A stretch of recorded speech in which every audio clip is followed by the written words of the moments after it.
Hello, everyone.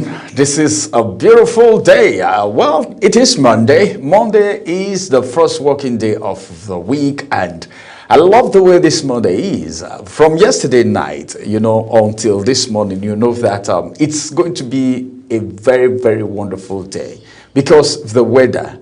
I prefer this weather than the other weather. I don't know about you, but also good.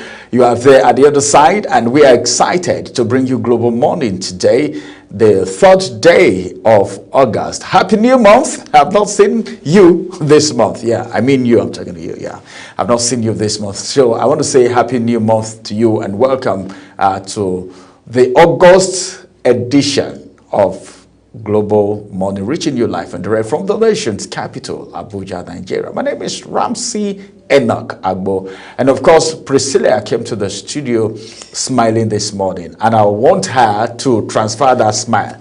They said it's contagious. All right. So, Priscilla, you came with a smile this morning. Good morning, first of all, because I need to say that first. Good morning to our viewers. Thank you so much for taking your time to always be part of the show.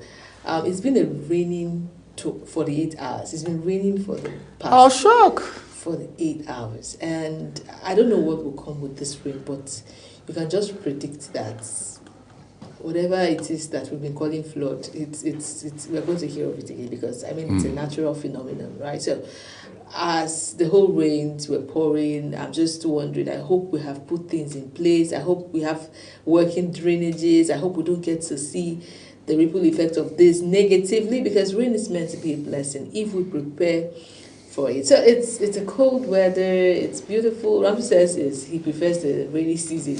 When I was young, I didn't like the rainy season one bit. Because you're not going to play in the rain. Yeah, no. You're not going to play outside. Well, the children have played in the rain, but I don't think I'll call those children that played in the rain. But there's a way the atmosphere and the weather and the environment just gets a bit mushy and, wet. I really didn't like to experience that wetness.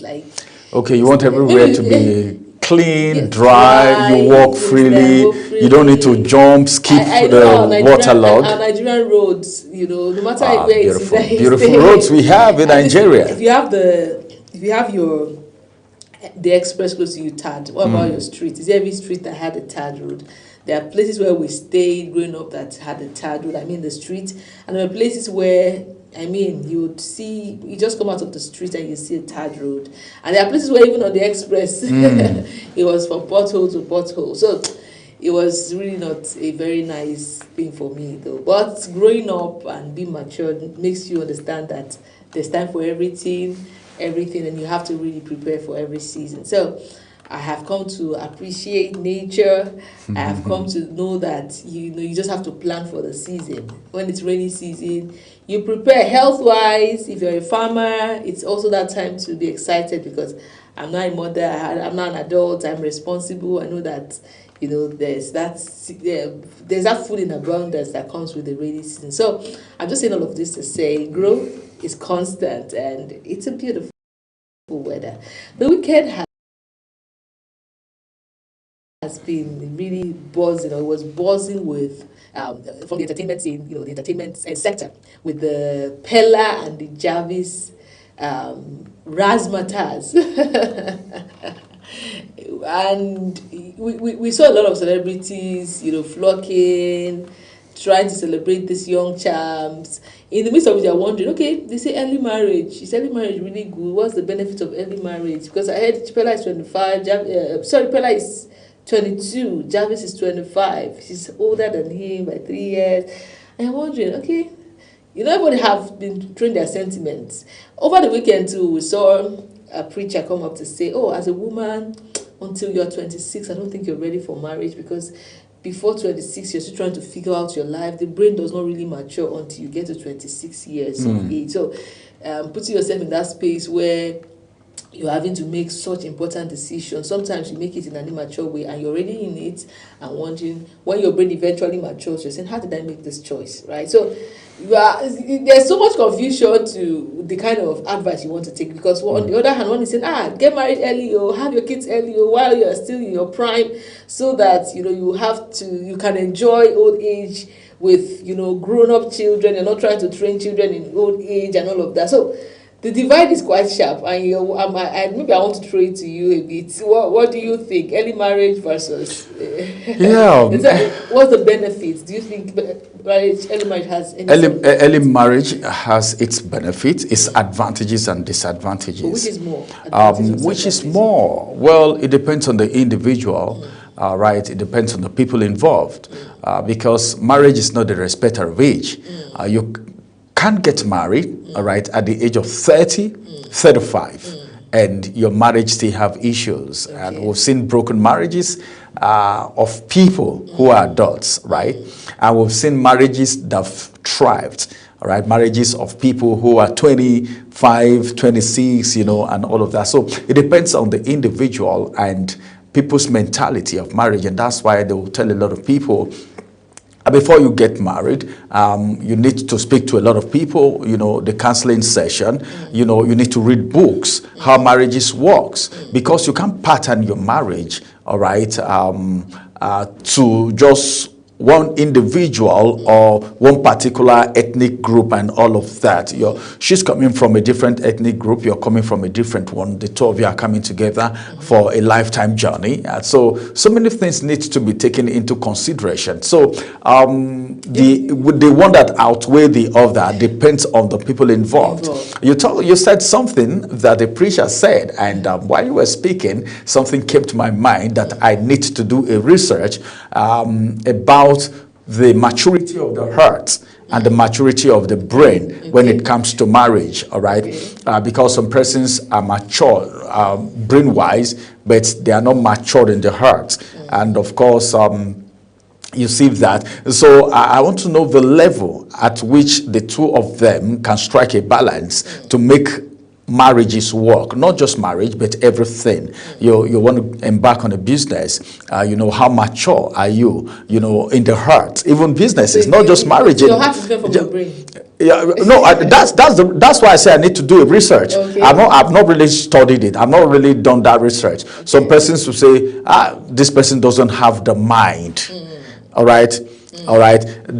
Some people are very wise, very intellectual. They're intellectuals and all of that. Their brain is intact. Give them anything, they finish it. But what about the mind? You know, the emotion, the psychology. Yeah. You know, you put all of this together, then you try to strike a balance before you venture into anything, especially anything that has to do for better, for worse, with love. Well, love is a very people said it's a beautiful thing, but I call it a dangerous thing. Wow. But yeah, the reason why I say it's a dangerous thing is because it depends on how you handle it. Some persons can travel with an egg, all right, from here to anywhere in the world. But some persons, you can't give them an egg from here to the gate. It's going to get broken. Yeah. You know, so love, when it comes to love, there are so many things tied to it. Well, I don't you want to get me talking right here. What do you think about a girl or a lady marrying a younger guy? A younger guy? Because in this age is a number. In this case, Jarvis is 25, Fela is 22. We see his kind of content. Age is just a number. Okay. We have 30-year-old men that are still boys. That they are still boys. So in the context of marriage, age is just a number. Age is just a number. That's why we talk about the maturity of the heart. Okay. And how you think, how you see things, how you react towards things. You know, your reaction, how you take things, what's serious, who is ready to say, I'm sorry, who know when things are going wrong, when things are going the right way, who have the discerning spirit to know what's good and what's bad. You know, these are the things that keeps a marriage. How you connect to each other, relationship. What's the love all about? What's the love tied to? You know, who is, you know, would anybody be thinking I'm being used in this marriage? Would anybody be thinking, well, everything me, this, you know, so it depends. Age is just a number, you know, so most times I tell people, but you don't need to get married, all right, when you're too young.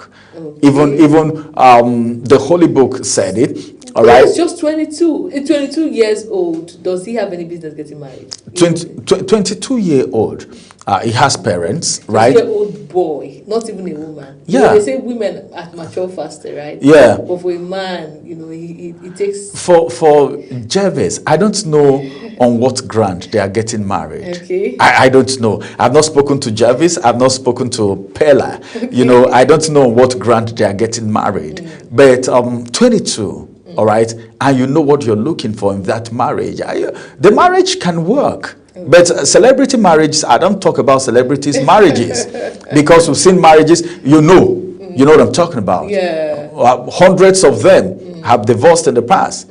You know, some divorced, broke up, came back, broke up, came back. Some got married to another person. The lady goes, and you see attack on social media and all of that. So I don't really take their marriages so seriously. Anyone that is working, I say praise God. Well, these people are doing well. Oh, you know, so that's is very different. The dynamics of a celebrity marriage, because two people are in the spotlight. Can you even talk about it? It's not a topic that you can talk about in just 30 minutes. Absolutely. You know, their marriage. If you can take just Yol's marriage and want to talk about it for the next 45 minutes. Then you leave there, you go to Tonto's marriage, you want to talk about it for, and a whole lot of others. Yeah. And you know, that's why I said this thing depends on the individuals. All right, you see what's happening. You see some coming together, reconnecting again, but already there is somebody, a third party, in the marriage, and that's what it means. What are you getting married for? You know, well, it's not a marriage seminar, so let's forge ahead and take you and take you. I think Ramsey should be called a love doctor on the show today. Oh my God, you people want me to be everything: inspirational doctor, love doctor, everything. Well, that's by the way, from the entertainment scene. Right now, I want to take you to Chibok, where the Chibok girls are now, not just the Chibok girls alone, the Chibok girls and their parents are now smiling because they were trained. You know, we say it oftentimes, especially on programs like this, that after rehabilitation, what else? Just sending them into the society, is that going to be all? But for the Chibok girls, we saw how they were empowered alongside their parents. Just today, I got to know that now, after this empowerment, during the empowerment, I got to know that there is a chairman of Chibok girls, all right? The chairman of Chibok girls. I don't know whether Chibok girls' parents, chairman Chibok girls' parents. Well, so the parents have an association. I saw it. The man spoke. I read the news this morning. It actually calls for it. For yes. Such tragedy, you need to organize yourself. You need one person to yes. be at the front for leadership and, you know, conversations, dialogue, and all of these things. So Priscilla, I don't think it's out of place. This is a trauma. It is. That, you know, hardly you take it away. There are some things as a child, there are some things that you can remember now. Even now that you're an adult, you're married with kids, there are some things that you can still remember that happened to you when you were a child. You know, you can still picture it. All right. It may not have too much effect on you anymore, maybe for some reasons, depending on what it is. But the psyche of it, the thought of it, will flash once in a while. So I think there is need, all right, for even these girls to still be under some form of tutorship, mentorship, therapy, a continuous one. All right. Then when they are getting married, you do an assessment of the kind of man they are getting married to. Let it not be somebody that said, you know, some men are somehow, you know. Let it not be somebody that will come and start doing one kind of behavior because of a situation, you know, and start making the lady. It's a public situation, and most times what some partners have a thing of shaming people. Again. So that's why in this part of the world, when a woman is raped, or family tends to want to hide it, so that nobody stigmatizes. Yeah, because of the stigma and the kind of society we have. Exactly. So there's every need for, like you have rightly said, there's every need for them to have a continuous therapy, to examine them part-time, per season, to know how well they've been able to deal with this, because this has a way of affecting your entire life. I mean, your entire existence on earth will be affected. So it's a situation that needs to be managed carefully. But I guess what we do in Nigeria is, we give them money, we think that's all. It's not all. I know of a situation where a little girl, I think that she was 7 years old, and she was raped by her husband's nephew.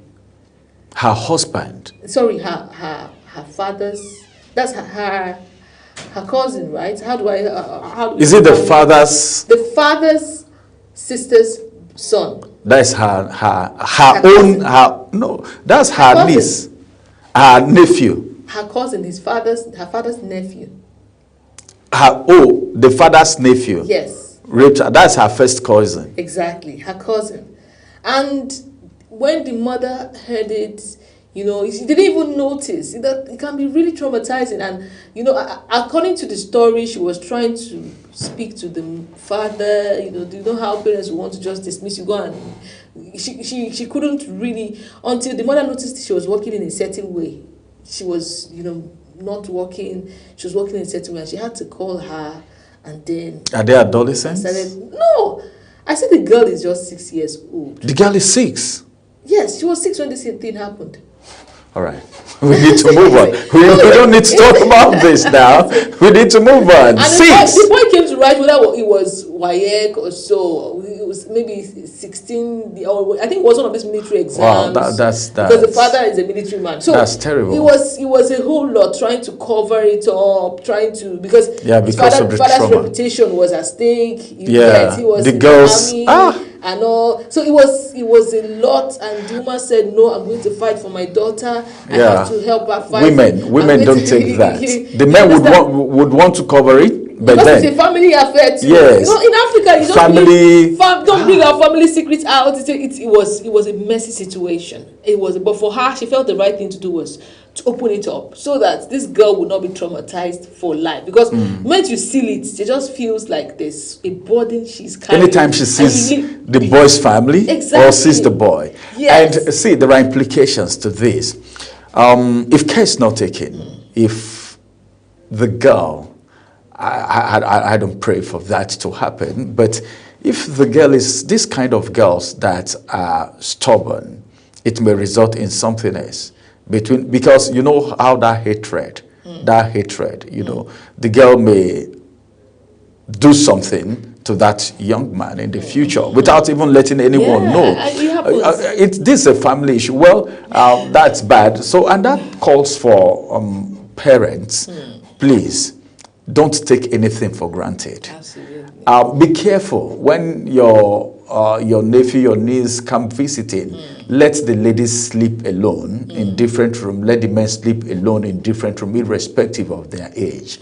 This age, there are so many things we shouldn't take for granted. All right, everyone.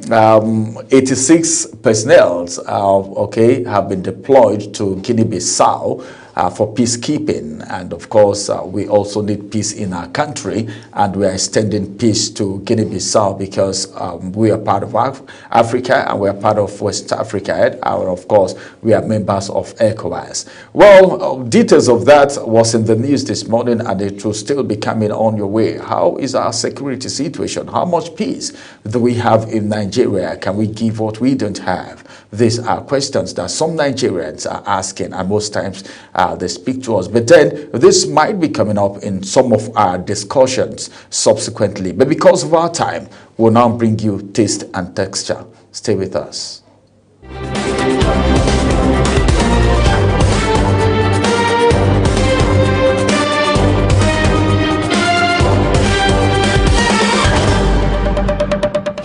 Hello everyone, and welcome to Taste and Texture. I am your chef for today, Saadatu Garba. Today, we're going to prepare an easy Nigerian delicacy, and we will be breaking down the entire process. In this episode of the program, we will be preparing oatmeal with fruits. Oatmeal is always a delicious and simple breakfast option. This one is a recipe that is filling, delicious, and nutritious, especially when taken with fruits. Also, this breakfast oatmeal can be made in under 5 minutes by anyone. In addition to the speed and ease of making it, it is also fun to make. Main supplies: raw oats, milk, sugar or honey, water, banana, coconut chips, apple, cashew nuts. Step 1. Place a clean pot on the stove and add enough water to cook the oats. Step 2. Bring your water to a boil and add the oats while stirring gently to avoid lumps and burning. Add more water if the oats is too thick to the consistency you prefer. Step 3. When your oats is cooked, Add honey or sugar, then add your milk and mix properly. Step 4. Dish your prepared oats into a bowl. Step 5. Dice your apple into small bits. Peel and slice your bananas, then add into your bowl of oats. That's it. Your oatmeal breakfast is done and ready for consumption. Now it's all yours to enjoy. That's it on today's episode of the program Taste and Texture. Hope you will try this recipe in your various homes and hope you enjoyed the program. Join me same time next week for another episode of the program. I am Saadatu Garba. Thank you for watching and I'll be catching you on the next exciting meal.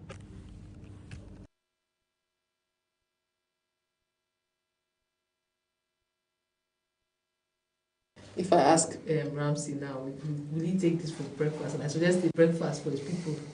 He'll come for me. So No. let me give him this one. No, anything can go for breakfast. That's what I'm saying. If I suggest the one, Anything. the one for your people now. Some people don't even take breakfast at all. Why my people? This is for Nigeria. About 58 countries plus are watching right now. Okay. So the Chinese people, just like the way Nigerians will say, I want to test Chinese food.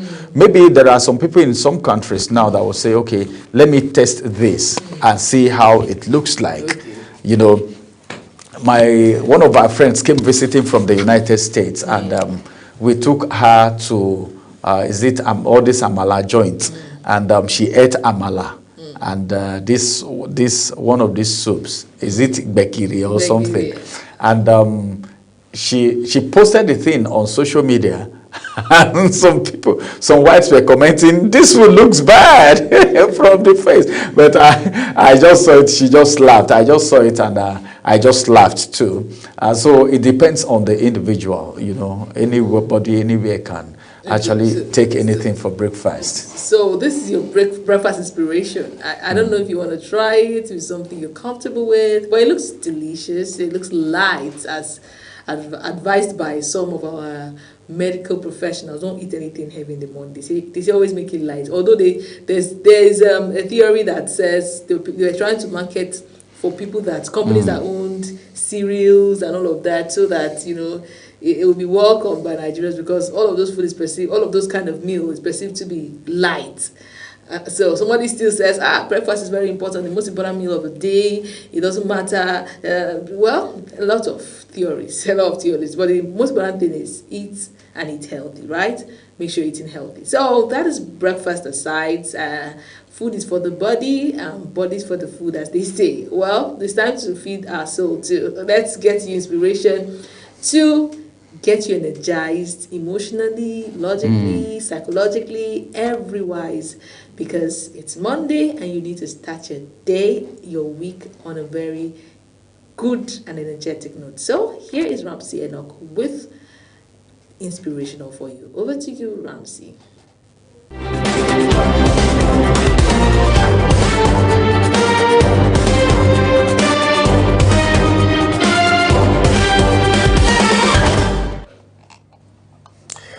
Hello, it's a beautiful day right here, and I'm so excited to come your way this morning. Of course, this afternoon, this evening, depending on where you're watching from. I want to say good morning, good afternoon, and good evening. This is Heart to Heart Inspirationals, and of course, it's time for us to discuss one-on-one, at least to encourage ourselves, because we live in a society where a lot of people have been discouraged over so many things. But then, there are certain things that I would want us to understand today. I want to speak on a simple but very powerful topic. Don't tie your success in life to the negative experience of other people, because everybody have different destinies. We know everybody's traveling, everybody's on a journey of destiny, but then you don't have to tie your own success in life to the experience of any other person, whether negative or positive. Let me just do a breakdown of what I'm talking about. You can learn from the experience of people, but never you tell yourself you're going to fail because somebody has failed. It's good, of course, for you to say you are going to succeed, because if God can do it for one, or probably if one person can be successful, you also can be successful, because you are putting in the work, you are doing what you are supposed to do. Now, I'd like to inform you today that one of the greatest mistakes people make is allowing someone else's failure to become the reason they never tried. Oh, this person tried it and it didn't succeed, so I wouldn't try it. You don't have to think like that. Their story is different from your story, all right? People, let me give you an instance. A lot of people hear other people's stories today and they feel disappointed, betrayed, and rejected, and less confidence of themselves. They're not confident of themselves anymore.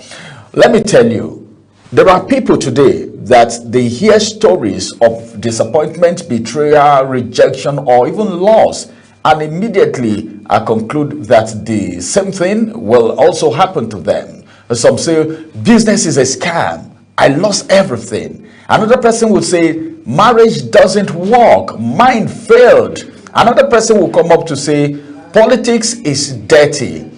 Good people can't succeed. You don't say that. Someone else will say, I applied for jobs for years without success. So don't waste your own time applying too, because if you don't know anybody in Nigeria, you can't succeed. That is not true. While these experiences are real and deserve empathy, they are not your destiny. That's one of the things you should know. Every person's journey is different. Every success story is different. Every challenge is different. What defeated one person may become the platform for another person's breakthrough. All right? Let me take you down memory lane. History is filled with people who succeeded where others failed. You can do a research about that. This is true. Something a lot of people tried doing that they didn't succeed in. Other people came up and they did it and they succeeded. That one person failed in an adventure, one person failed in one business, one person failed in one thing does not mean you are also going to fail in that thing. So don't stop doing it because somebody else failed. If they had accepted the negative options around them, they would never have discovered their potential. Failure is not contagious unless you allow fear to spread into your mind, or else failure is not contagious. If you want to tell me that success is contagious because you would have the impetus, the strength, the mentality, the thought pattern to succeed because of what I succeeded, and I will say, well, probably 50% contagious. That's success now. But the greatest battlefield is the mind. Once you begin to believe that success is impossible because someone else failed, you have already limited yourself. Before the race even begins, consider two people standing before the same mountain. One sees an impossible obstacle, the other sees a challenge to overcome. The moment that mountain, is being viewed that way, there is something that comes to mind. But let me tell you that the mountain has not changed, only their perspective has. One is thinking positive, one is thinking negative. What are you thinking about today? What is your mind? What is in your mind? What are you thinking about? Are you always being pessimistic or optimistic? Are you always of the negative or positive? What are you thinking of? What are you confessing? What are you always saying from your mouth? Are you always saying you can never succeed in life? Are you always saying you will never amount to anything because someone told you so? No. Many successful entrepreneurs that we hear about today, maybe they were even told that they would never survive, but they did it and they are success today. Many professionals were told there were no opportunities. Many leaders were told they would never make a difference, yet they kept moving, learning from the mistake of others. Instead of becoming prisoners of those mistakes, they learned from it, built on it, developed on it, and they are success today. So this doesn't mean you should ignore advice, okay? That's not what I'm saying. Don't ignore advice from people. Just be careful who you take advice from, because some persons are destiny destroyers. Some persons are haters. Some persons will come tell you this is not possible. Some persons will come tell you things that are not necessary on your journey of success. So you need to be very careful the kind of advice you take. But then don't refuse advice, but you need to weigh every advice that you're being given before you know which to work with. There is a difference between learning from people's experience and allowing their experience to define your future. There is something wisdom says. Wisdom says, learn from their mistakes. Fear says, don't even try at all. Choose wisdom, of course. If someone failed in business, ask what went wrong and avoid those mistakes. Simple. If someone struggled in school, discover what they could have done differently to be successful, not to struggle in school, not to struggle in business, not to struggle in their life. Learn from people, study what people are doing if you want to walk that lane so that you can learn from what mistake they've made. If some are good enough, they will even tell you, these are the things I did wrong that ended me this way, so that you can avoid them. If someone faced rejection, learn resilience rather than surrendering your dreams. Negative experience should become lessons, not limitations. Remember that every generation creates new opportunity, new technology, new ideas, new market, and new solution emerge every single day. So, what was impossible 10 years ago might be possible today. Never compare your chapter 1 with someone else's chapter 20. Your time is unique. Your gifts are unique. Your purpose is unique. Sometimes people project their fears onto others because they don't want to see someone succeed. Somebody may come and tell you, this business that I tried and I didn't succeed, you want to go and try it? Oh, this person that I spoke to that rejected me, that office I submitted my application to reject. Nah. Such statements shouldn't weigh you down at all. Right? So if anyone tell you you will not succeed because they never succeeded, it is a lie from the pit of hell. So don't accept that. All right? This may not always be intentional, but you must guard your mindset carefully. Projection is very important. So you have to project your dreams, protect your confidence, and protect your vision. Surround yourself with people who challenge you to grow, not those who constantly remind you why something cannot be done, why success is not possible, why your background is not going to allow you succeed in life. Success belongs to those who are willing to prepare, all right, persevere, and also believe despite the discouragement. When you fall, don't stay down. Learn, improve, rise up. Remember that every successful person has experienced setback in the past. The difference is that they refuse to make those setbacks their permanent address. That's not your address. So today, what am I trying to say? Make a personal decision. Don't allow someone else's disappointment to become your excuse. Don't allow someone else's fear to become your belief. Don't allow someone's failure to become your identity. Instead, let their experience become your classroom, not your prison. Believe in your abilities, develop your skills, stay committed to your goals, pray, work hard, remain disciplined, and never stop learning. Your story has not been written yet. You still have the opportunity to create a future that inspires you. One day, your success may become the testimony that encourages someone else to believe again. So, whenever you hear people say, it cannot be done, remind yourself that every great achievement in history began with someone who refused to accept those negative words. Your journey is your own, your future is in your hands, and your success should never be determined by another person's negative experience. Thank you very much, and remember always to learn from others, but never let their limitations become your own. If you would like, I can also let you know that I am going to see you at the other side of success, because I see you as a successful man, successful boy, successful woman, irrespective of where you are right now. Thank you very much. This is the Heart to Heart for today. Have a beautiful time ahead of you, and I wish you all the best.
Well, that was timely, succinct. Thank you so much, Ramsey, for bringing us that very timely inspirational. Right now, we go straight to the newspaper review segment, and we are starting with This Day newspaper. Let's take a look at the This Day newspaper. Axilla strengthens market leadership with 10 million LTI free man-hours and dual credit rating milestones. This very story is the very first above the nameplate. The second, which is the star story, reads, Adeleke to Osun voters, ignore threats, troop out to vote accord on August 15. There are a whole lot of riders there. Imole Campaign Council alerts nation, international community, IGP on unsettled political climate in state. Next, Oluwepo Hashim urges people to stand with party. Despite governor's alleged disloyalty, rejects Tinubu's endorsement. Story on page 5. AAC, debate boycott shows APC, ADC, others unprepared to lead state. Ayintiloye charges police on neutrality security. Those are all the writers that come with that very story, and we will to read it. Next story, at Aradel holding 31st annual general meeting. Okay. Next, Atiku attacks on Naye Khan validates Tinubu's intolerance for dissent and truth. Details on page 41. Well, those are your headlines for the This Day newspaper. Do well to get yourself a copy, to get yourself informed, and to stay away from fake news. The next point of call is the Daily Sun, and Ramsey takes us through that.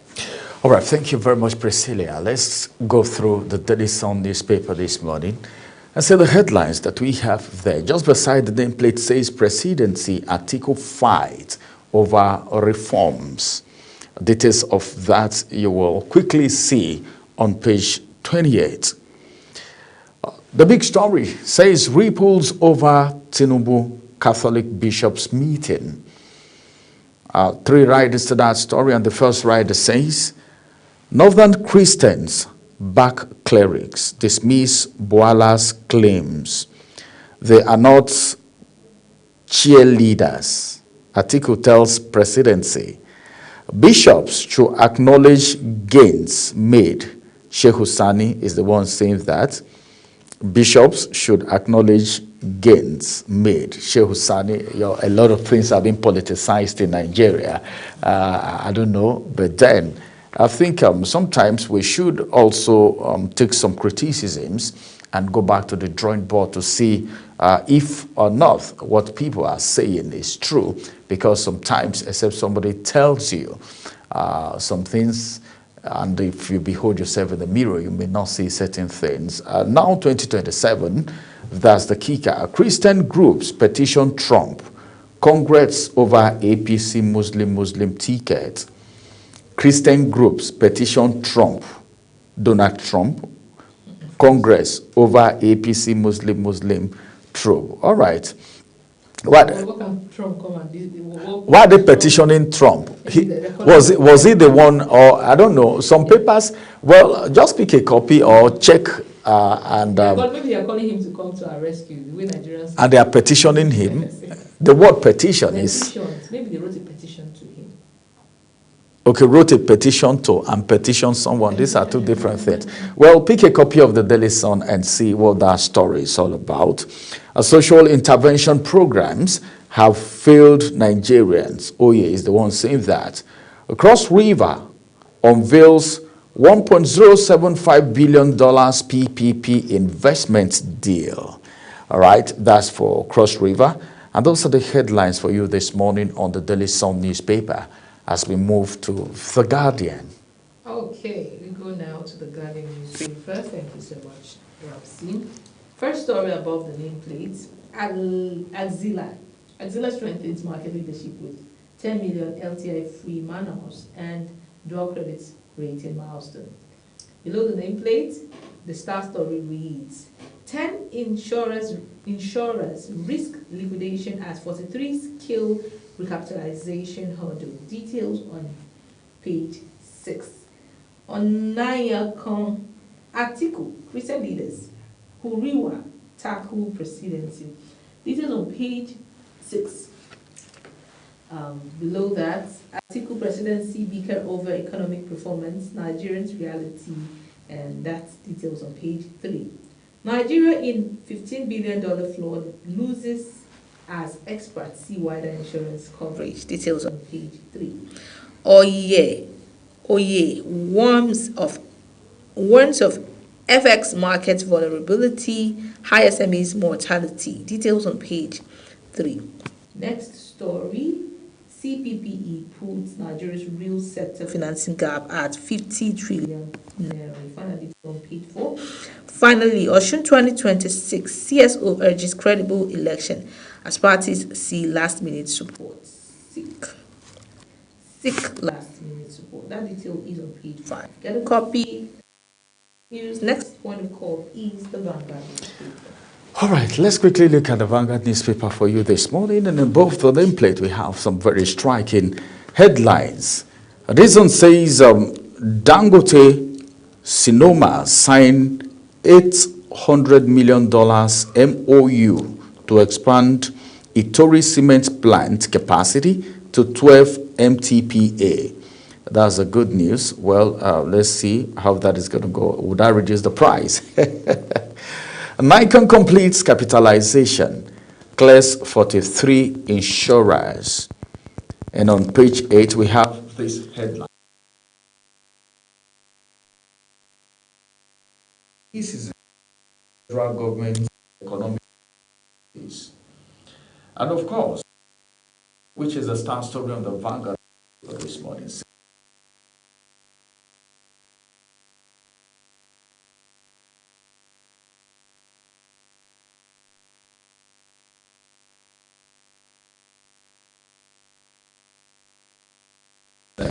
Federal government, Genco disagreed. And of course, more bonds issuance on the way. Yeah, it's coming up. And of course, finally, subsidy claims padded. Consumers alleged. All right. Onekon, Northern Christians Senator Sani order defend Catholic bishops. All right. Some writers to that story, Catholic priests not like fake bishops. Atiku. My God. When I heard about the Catholic bishops, the first thing that came to my mind while I was reading that story, I think I read that news sometime last week and I saw it. And I was like, oh, I just reflected the fake bishop thing. Atiku is also reiterating that now to say, well, Catholic bishops are not like the fake bishops. All right. Afle's presidency's attack on Onyeka, all right, they speak through to power. Senator Shehu Sani is the one saying that about the bishops. And of course, more stories, civil servants to finance ministers. Pay us or face our wrath. All right? That is coming from civil servants. 6 soldiers killed, a father, sons burnt alive as terrorists attack Zamfara, Sokoto communities. That's on a very sad note. And those are the headlines for you today on the Vanguard newspaper as we take a move now to the next point of call, which is the Daily Trust newspaper. Okay, the Daily Trust newspaper. Story below the nameplate. Bandits kill 8 family members, 4 others in Sokoto. Next story. Abuja infrastructure boom pushes up rent. That is the thing. These landlords. A road that is not contribute to building. Because Wike has decided to do some roads for us, the next thing the landlord sees is and wants to increase their rents. Because they feel people come to live there now. So, and you know, most times people blame the government easily. We are the ones doing this to ourselves. So there's infrastructure now, it doesn't give you the impetus to decide to now start making life horrible. Something that was done, at least a dividend of democracy gradually getting to us. Gradually. Do you know what I think? I think it's high time the federal government or the state government set up value.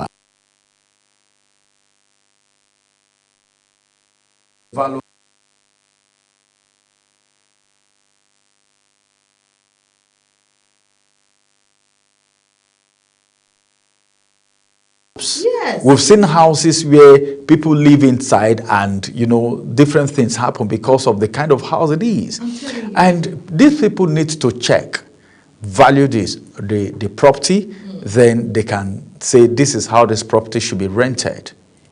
But we don't have any of that in Nigeria. We don't have it, but it's possible. We can do it.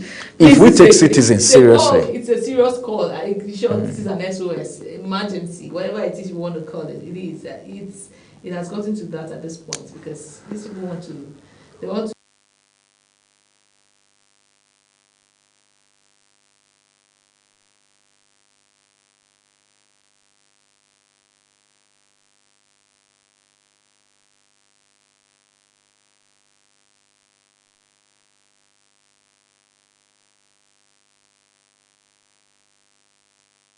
I thought we're done. Well, read up details on page 4 and 5.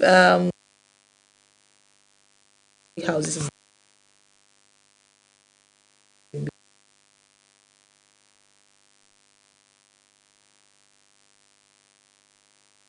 One thing that bothers me about Nigeria is every year we experience flood, but we don't do it the following year.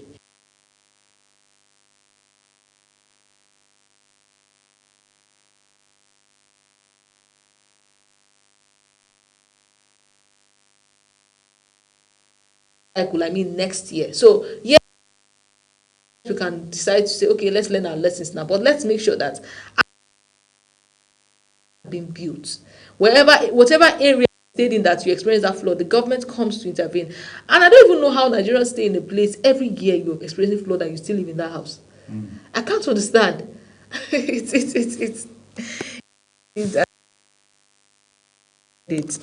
Well, that's for you to read. Details 7. Recapitalization. NICOM clean 43 insurance firms. Finally,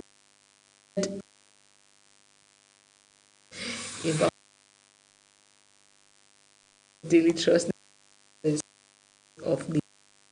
All right, let's quickly look at the Voice of Liberty for you this morning. On the Voice of Liberty, we have some very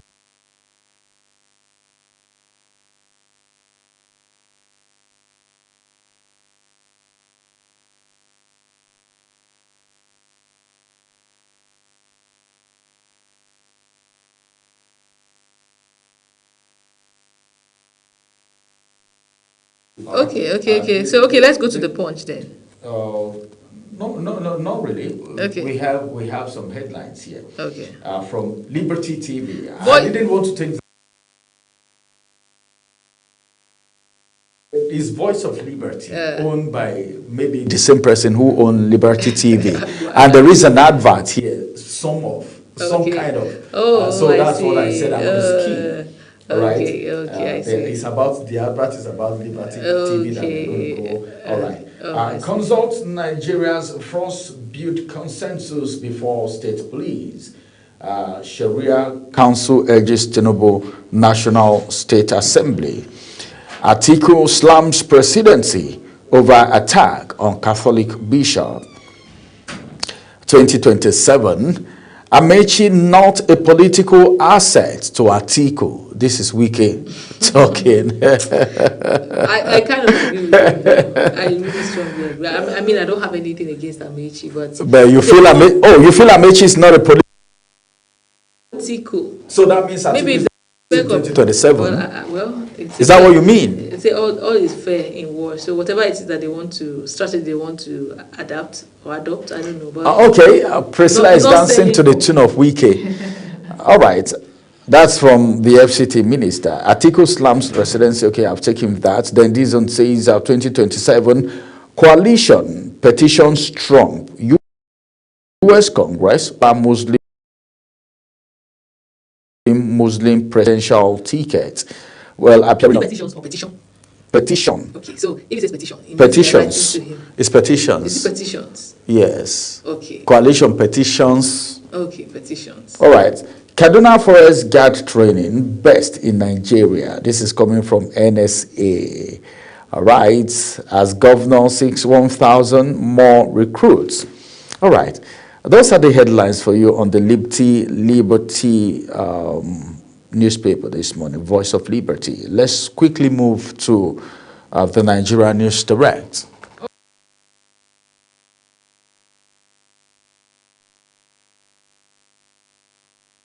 $1 million Itori cement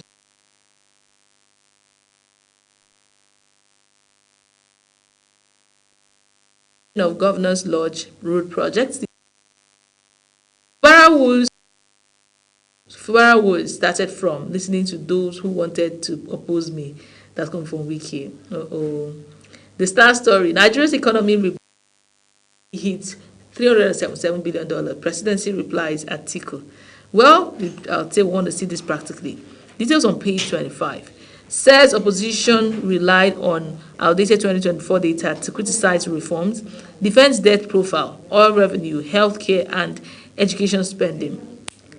NCD BOI inaugurates committee for $100 million Nigerian Content Equity Fund. Details on. NDLEA intercepts cocaine concealed in mortar backpack bound for China, Italy, and Lagos. Interesting.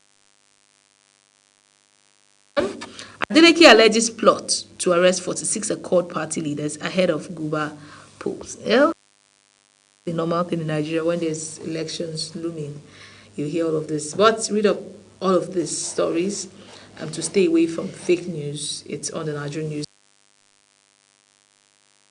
The newspaper headlines for you this morning.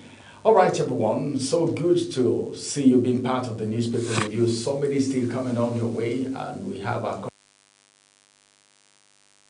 that will tell where contribution to any of this of the various news. So, to avoid fake news, pick a copy of these newspapers and verify it for yourself. We'll take a quick break. After this break, we'll bring you by Portugal.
In an age of breaking news, you need a trusted source that prioritizes accurate, factual, and unbiased reporting. This is AM News, and I am Ubong Osoro. On global television, our news is rooted in verified and authoritative storytelling that keeps you educated, informed, and enlightened on all the issues that matter to you. I am Sadia Yakubu. This is Midday News. You can trust a multi-platform news broadcast, real-time and fast-check stories for all the big local and foreign headlines round the clock. I am Ramsey Enoch Agbo. This is News Express.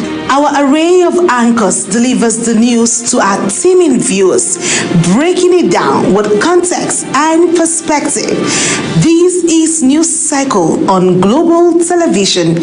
I am Anieti Patrick. And the flagship news is your hub for the day's most engaging stories. This is News Prime, and I am Jumai Manson. Did you miss any of our news rounds? No worries. Catch up at 10 p.m. and midnight, 7 days of the week. I am Mukhtar Kasim. Global TV is on DSTV channel 365 and Star Times channel 276. We're active across all social media platforms at Global TV NG.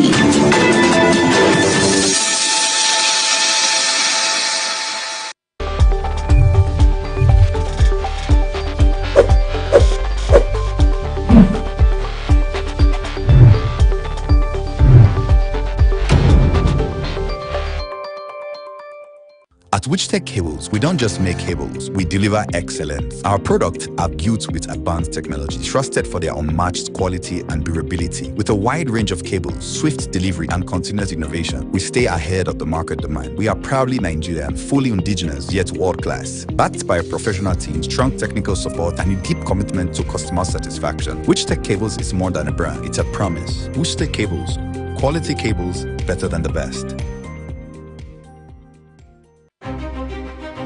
At Aerogym Shoe Factory, excellence starts from the ground up. Located at number 1 Pound Road behind Nigeria Correctional Service, Aba, Abia State. We produce 1,500 high-quality shoes every single day. Paramilitary shoes, safety boots, desert boots, ankle shoes, back-to-school footwear. All crafted with state-of-the-art equipment and built for strength, comfort, and durability. For reliable footwear that stands the test of time, choose Aerogym Shoes for better product, strong steps, smart style. For inquiries, call 091-264-53399 or 070-3009-3944 or 080-6573-8374 or call 081-3167-3668. Email info@aerogym.com. Website www.aerogymdesign.com. Aerogym. Walk with confidence. Walk with pride.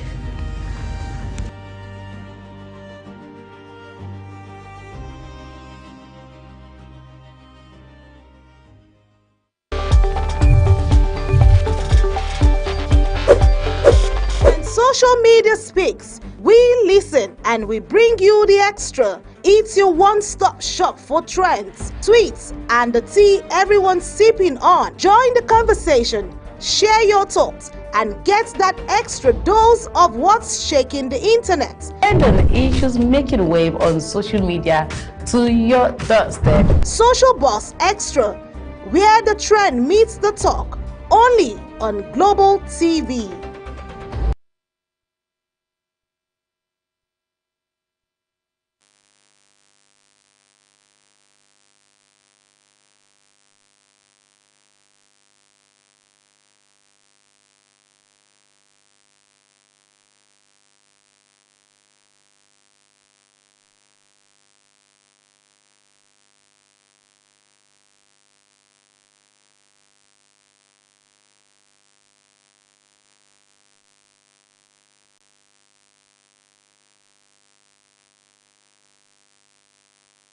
Nigeria record 4 million more births than European Union. That was from Elon Musk. He said Nigeria records 4 million more births than European Union. Okay. Tech billionaire Elon Musk has claimed that Nigeria recorded about 4 million more births than the entire European Union. In a post shared on his X account on Saturday, August 1st, Musk cited data generated by his AI chatbot Grok, which estimated that Nigeria had about 7.8 million births in 2025, compared to the 3.5 million births across the European Union. Based on those figures, Nigeria recorded approximately 4 million more births than all 27 EU member states combined. The claim has sparked conversations online about global population trend, birth rates, and demographic changes. Well, let's take a look at some comments from social media. In as much as some persons really, we're cool with that. Some persons weren't cool. One thing about this is you should know that there is always an advantage and disadvantage to everything. Well, the first comment here is coming from Boluwatife Ama, and she says, this is exactly why Nigeria remains in the second stage of the demographic transition. A growing population isn't the problem, but growing faster than we can educate, employ, house, and provide healthcare for is. In the next 20 years, if we don't invest enough, today's birth boom could become tomorrow's unemployment, overstretched health system, and deepening inequality, I beg your pardon. All right, next comment is coming from Wankwa Grace, and Grace says, big numbers, population is power, but only if we pair it with good governance, infrastructure, and economic opportunities for these children to thrive. All right, the last but not the least for this topic is coming from American Immigration Attorney. Okay, American Immigration Attorney says, Elon is so concerned that we will outrun them. He has tried personally to help populate the white numbers, but his compatriots are not helping or heeding his calls.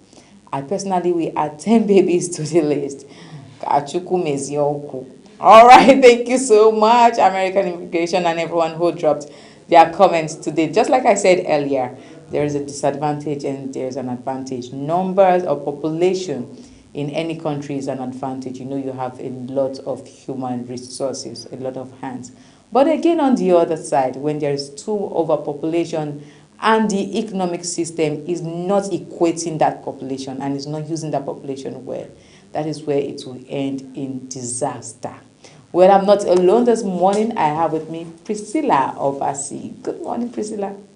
Good morning, Ogochukwu. You look natural beauty. You can say that again. I had to hold on wigs for some time now. Nice. All right. Thank you so much. How was your weekend, Priscilla? Beautiful, thank you. All right. So we're talking about population, and this one is a shocking discovery when Elon Musk said that Nigeria had over 7.3 million births in 2025, which was more than the European Union combined. And it is a bit troubling as much as it's I don't know, Africans will only tell you, children are from God, we cannot read their blessings. And I don't know why, in as much as I see people really giving birth to small numbers of babies now, you can see families having 2, 3, I think they've received this education. Because you're in the city. Really, so you will still have people who give birth to 5, 6, 7. People that still have that dream valid. They want to give birth to that number of babies. Absolutely. Just one woman. It's your environment that's making you see the very few people that are trying to plan and all of that. But these numbers that Elon Musk is reading out is very real, and it's coming from people that still have that mentality of, okay, I want to give. There's nothing wrong with, when I saw this revelation, one thing that it revealed to me is how strong we are as Africans. We have that strength. It takes a lot of energy to have a lot of children. Psychologically, everywise you get. But at the same time, do we have a government that is able to help us utilize these numbers?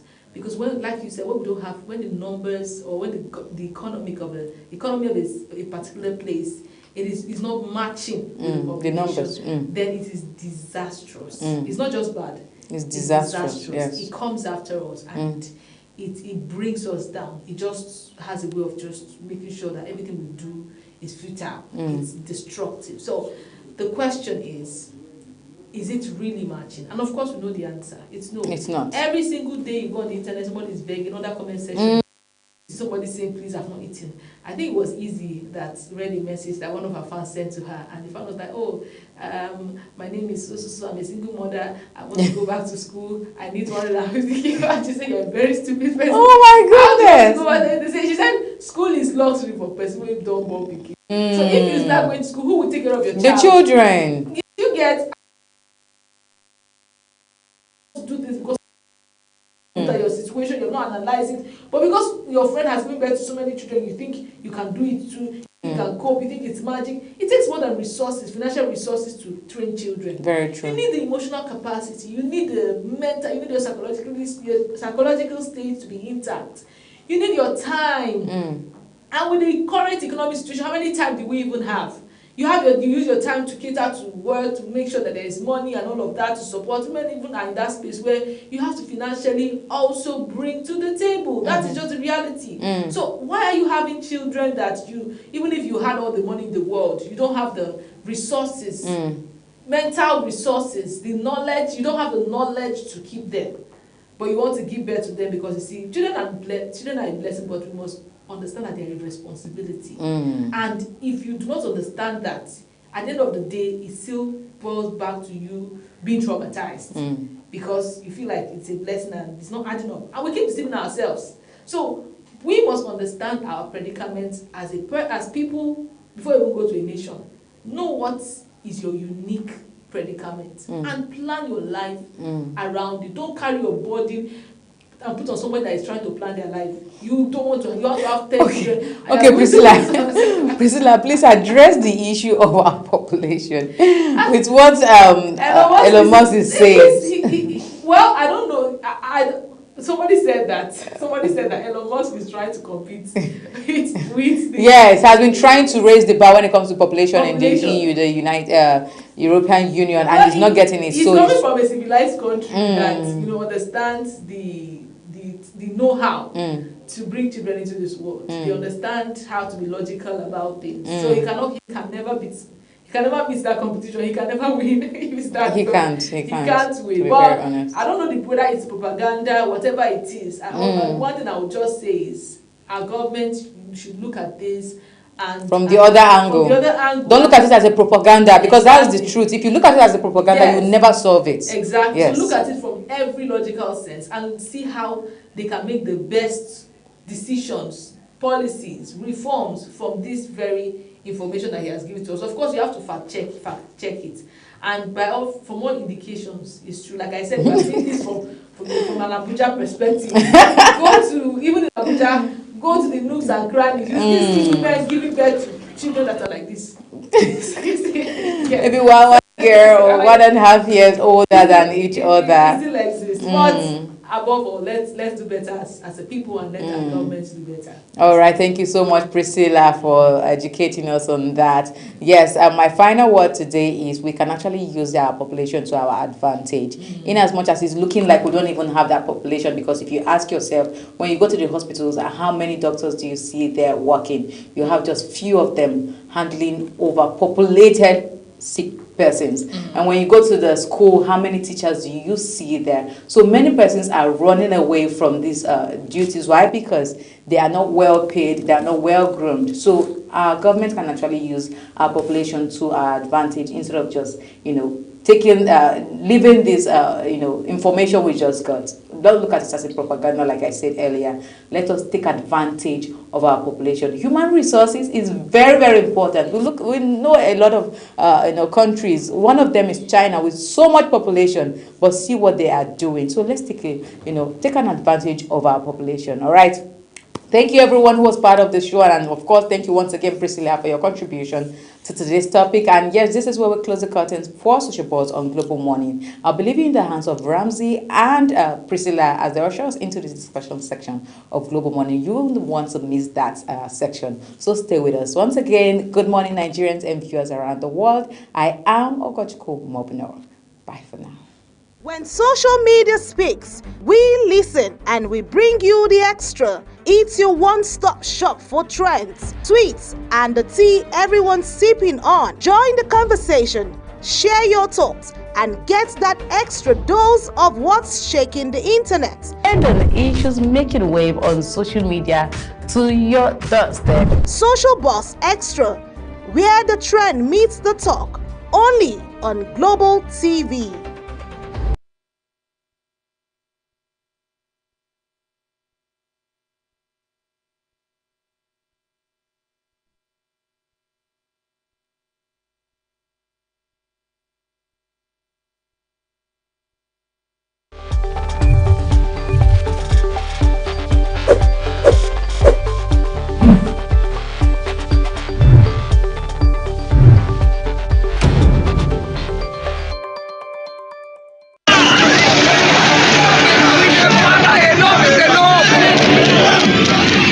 In an age of breaking news, you need a trusted source that prioritizes accurate, factual, and unbiased reporting. This is AM News, and I am Ubong Usoro.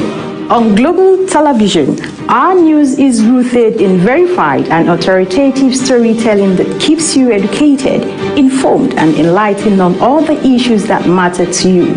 I am Sadia Yakubu. This is Midday News. You can trust our multi-platform news broadcast real-time and fast-check stories for all the big local and foreign headlines round the clock. I am Ramsey Enoch Agbo. This is News Express. Our array of anchors delivers the news to our teeming viewers, breaking it down with context and perspective. This is News Cycle on global television. I am Anieti Patrick. And the flagship news is your hub for the day's most engaging stories. This is News Prime, and I am Jumai Manson. Did you miss any of our news rounds? No worries. Catch up at 10 p.m. and midnight, 7 days of the week. I am Mukhtar Kasim. Global TV is on DSTV channel 365 and Star Times channel 276. We're active across all social media platforms at Global TV NG.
Thank you, everyone. This is the time we've been waiting for, time to look at some of the issues, communication, political communication especially, and of course, what do you think?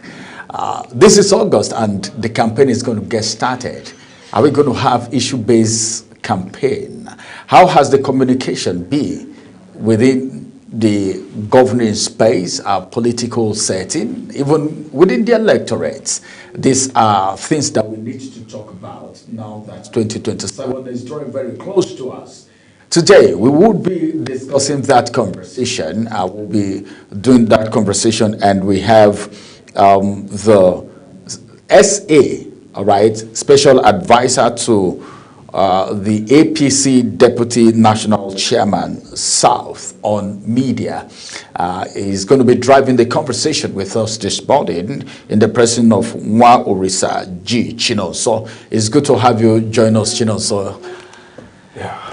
Good morning, ladies and gentlemen. Good morning, Nigeria, sir.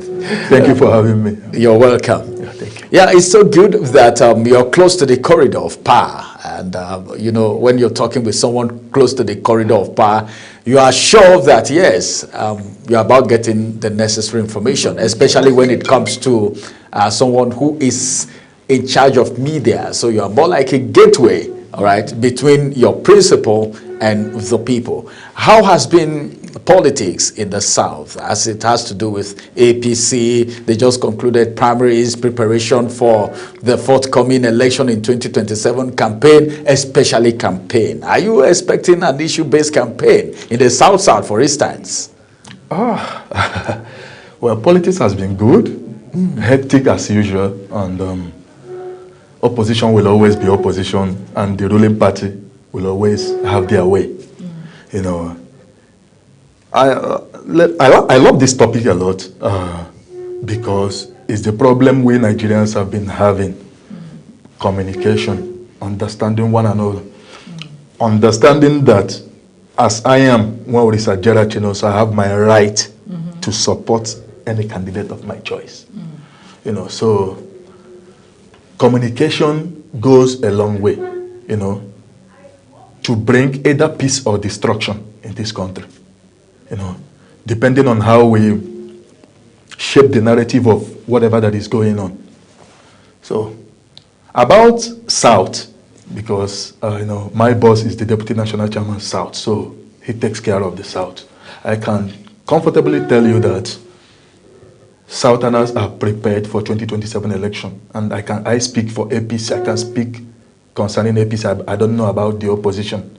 You know, what we see opposition is they are busy fighting themselves. They are not even for the past 6 months. They are not even talking about the ruling party. What they are busy is fighting themselves. That's in the South. In the South. I'm talking about now. This one is now generally opposition. I've never seen a worse opposition than what we have now. You know, so they don't communicate well. They rely on destructive politics instead of telling us what they are going to do if they win 2027 election. Because right now, what they keep telling us, things are expensive, things are this and that. But I've never seen issue-based campaign. What they're supposed to be telling us is that if we win 2027 election, in security, these are what we are going to do. In electricity, these are what we are going to do. In infrastructure, these are what we are going to do. No, they are not saying all that. But what we hear every single day is Tinubu this, Tinubu that, APC this. Before you know, they are already fighting themselves, dividing the opposition into fragments. You know, I have always said it and said it time without number that a united minority is even more powerful than a divided majority. Opposition are so divided, it's obvious that APC has already won 2027 election because we don't have a viable and formidable opposition. So, okay, talking about the issues and calling out failures rather than strategizing on what you want to do, I feel like it's a what goes around comes around thing. Because if you check the current leadership, the current administration, all of the strategies they used for previous government, how they spoke down on Jonathan, you know, called out his government, called out whatever it was that he did that maybe did not go well to the people or when people were patient or trying to be patient enough to see. So that's the same thing that's happening here. What makes them different from the opposition? And if the current opposition is trying to adapt that same method, is it that we can comfortably say it's what works for the Nigerian, you know, electorate and how they're able to capture their minds? Yeah, do you think so? I don't think so. What makes it different is that this particular government of President Asiwaju Ahmed Bola Tinubu is not in denial of whatever that is going wrong. The hardship. The hardship. Asiwaju Ahmed Bola Tinubu has always said, yes, there is hardship. Okay. It's not like, unlike previous administrations that will be unaware of whatever that is going on. Whether there is a kidnapping or in Chibok, or they will say, we are not aware, or it didn't happen. No, they will argue it for 3, 4, 5 days before they will now say, oh, it actually happened. Asiwaju Ahmed Bola Tinubu has never denied anything that is happening. You will hear it from him first and the presidency. So that is the difference. Maybe they are not living in denial. Changed. We now have social media and people see things for themselves. So you can't compare it to what, you know, an era where people depended on traditional media to get information. Right now, information is on our fingertips. It's not about information being on our fingertips. Most of the information you see out there are false. Most of them. People bring out videos that happen in Côte d'Ivoire. When there is kidnapping now, you will see like 20 different videos. Inside that 20, maybe one is the real video of what happened. The rest are just fake. So social media really, it plays a key role on whether this country will move forward or whether we are on self-destruct. So whatever we preach, no matter, as I am now, I have my candidate, which is President Asiwaju Ahmed Bola Tinubu. You have your own candidate. You have your own candidate. But what matters is that you respect me for having my candidate. You don't see me like because I'm supporting APC, I'm a fool. I don't know what I'm doing. I have the prerogative, I have the right and privilege to support whoever I want to support. What people, about communication, that's why I want to elaborate on this, about communication. What people don't understand is that hardship in the country is not the determinant factor of who wins election. People don't know that. That a lot of people support their candidate for various reasons. There are people that support a presidential candidate because he's from their state or he's from their region. You can't stop them from voting that person. Whether things are bad or not, they will vote that person. There are people that support a presidential candidate because he attends their mosque or he attends their church.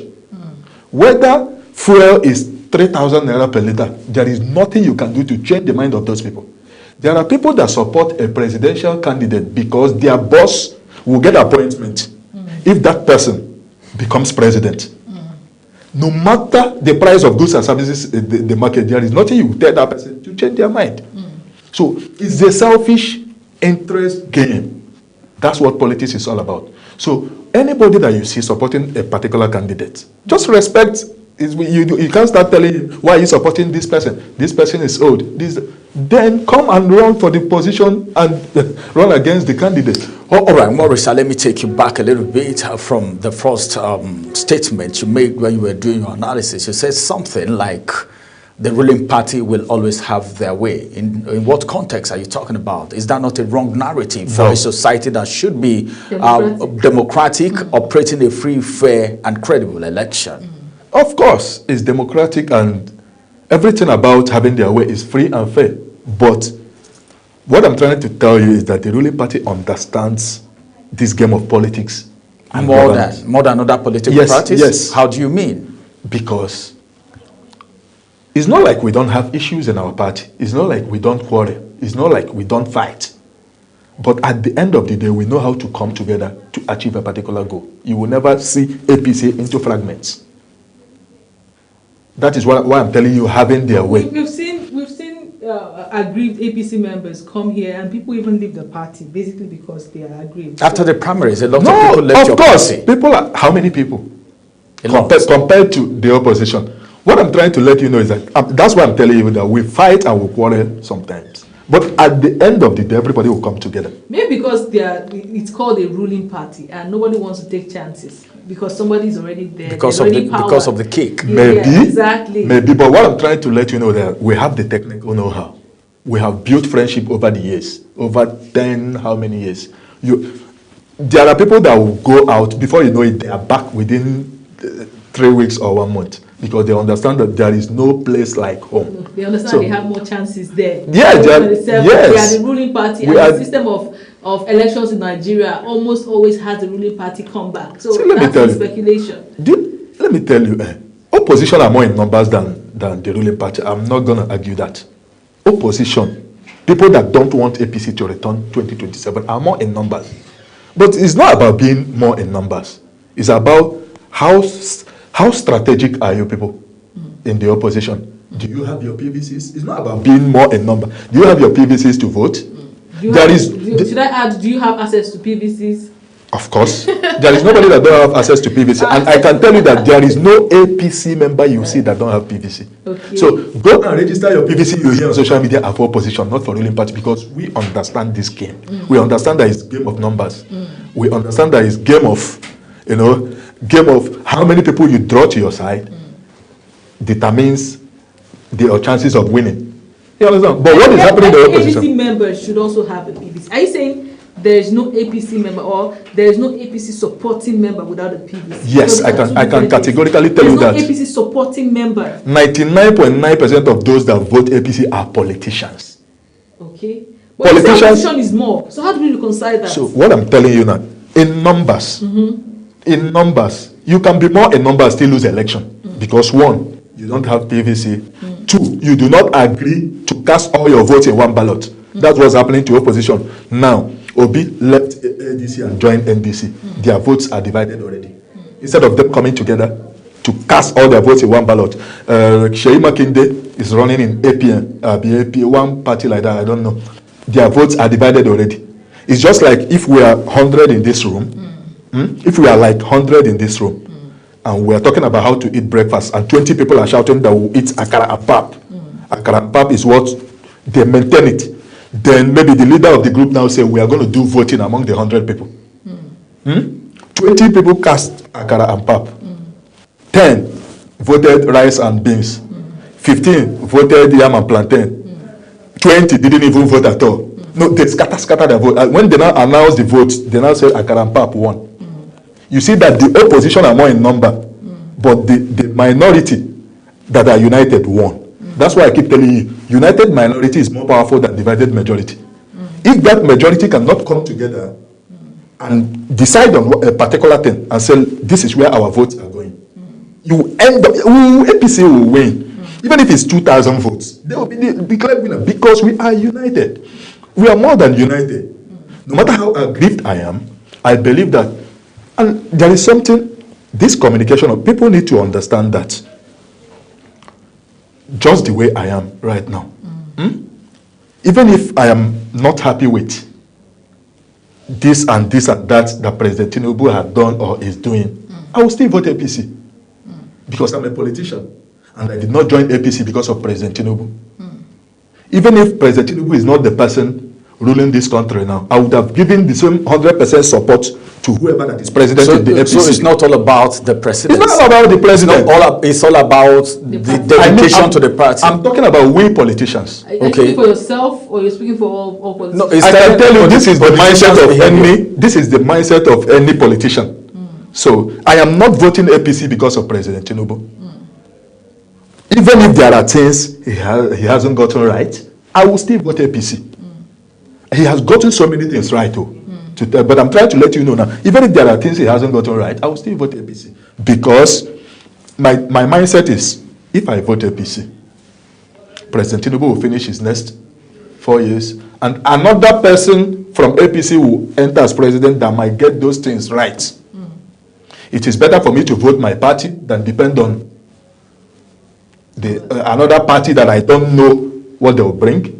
Politics is a game of interest. That will not benefit you. The earlier Nigerians begin to understand that politics is a game of interest, they will begin to respect one another. Politics should be same for other politicians and not just APC politicians. An APC person should vote an ADC person. Of course. That is exactly what he said. That's what politicians generally. Yeah. Politicians generally don't vote because of the person sitting there. I am voting that I want my party to be in power even in the next 10 years. Because when Asiwaju Ahmed Bola Tinubu rounds up with 8 years and leaves power, there will be space for people like us to climb up. And that vehicle, I believe and depend on, is APC. Oh, all right, let me ask a question because of what you just said that I understood quite well because you're talking about Nigerian politicians generally, that they vote for the candidate of the party, not because of the candidate mostly, but because they are members of the party and the interests of the party. Of course. Now, don't you think that's a wrong narrative? Let me tell you why. Because if you believe in Nigeria and you believe in the success and growth and national development, economic development of Nigeria to move forward, you would want to vote for somebody, all right, that will be a driver for the attainment of the pursuit of good governance, economic development, national unity, and all of that, instead of voting for whether the person is wrong or not for a party because of your selfish interest as a member of the party. Yes, I understand what you are trying to say, but I want you to understand clearly that President Asiwaju Ahmed Bola Tinubu is not running against Jesus or running against God. He is running against Peter Obi, Atiku, and people will already know their track records. So when you are saying, why not vote for somebody that will take Nigeria to heaven, we already, okay, issue-based campaign, that's where it comes in. What did these people achieve when they were vice president, when they were governor in their state? This is the issue-based campaign. What have they told us they will do if they win 2027 election? That is it.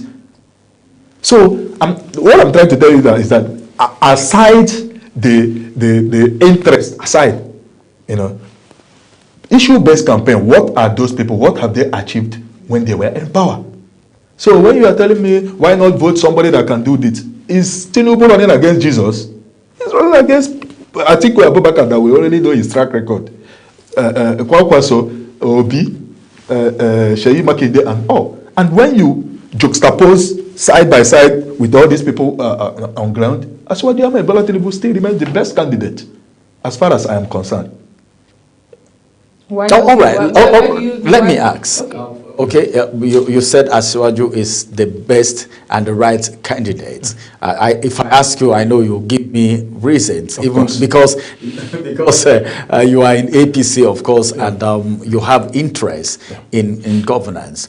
Now, few days from now, campaign will start.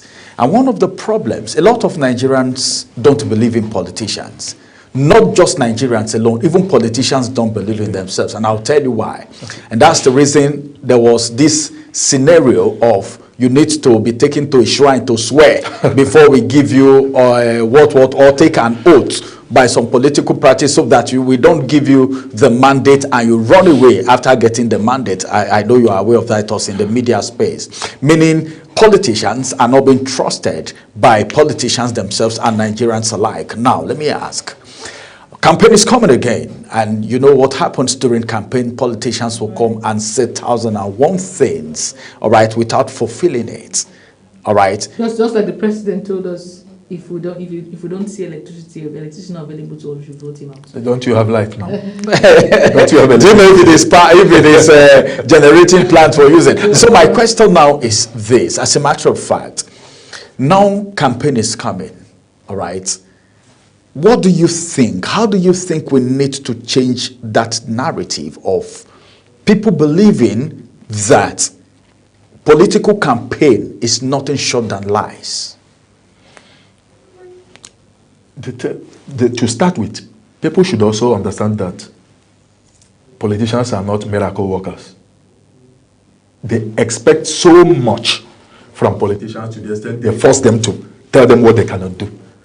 They expect so much. The Nigerians expect, it's just like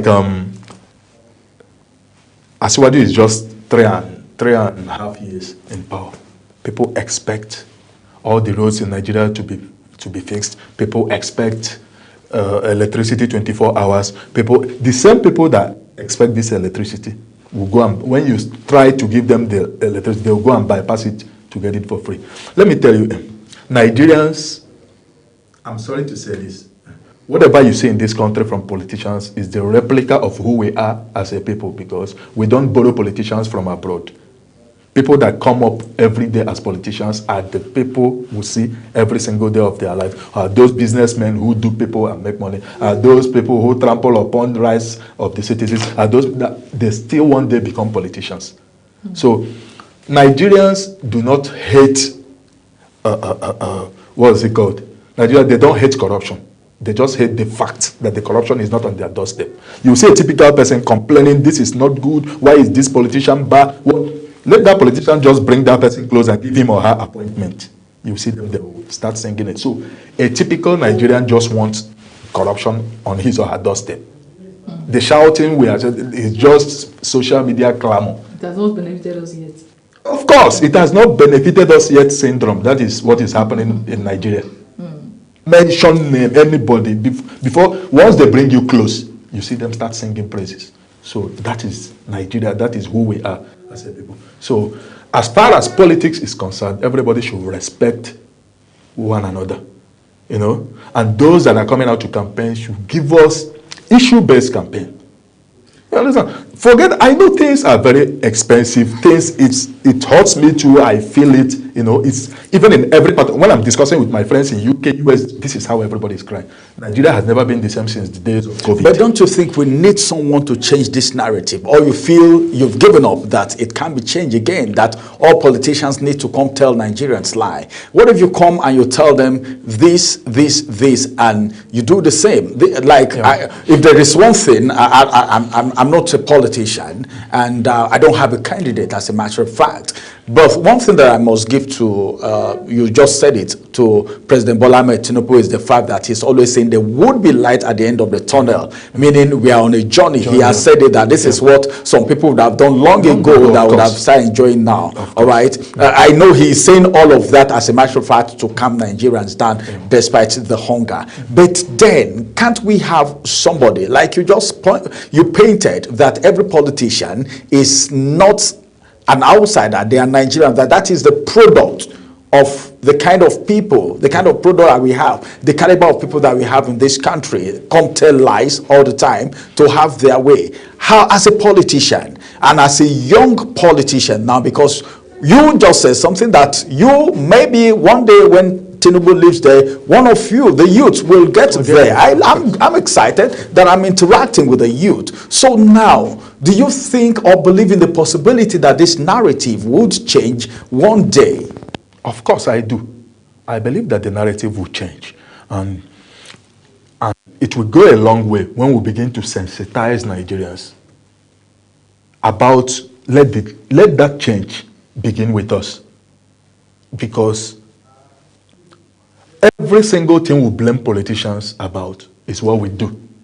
A typical Nigerian will just see the traffic light and pass. Not all politicians driving on the road. Ordinary people drive. Do you understand? So we do every single thing we blame. Go to maybe estates, in your estate, and they have management or people that take care of them. Just take care of the politics that go on within the estate.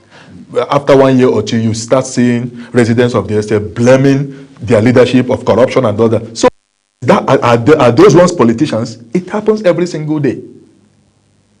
You understand? So we need to understand that change have to begin with us. That's the sensitization. When you do the right thing, you expect the right thing.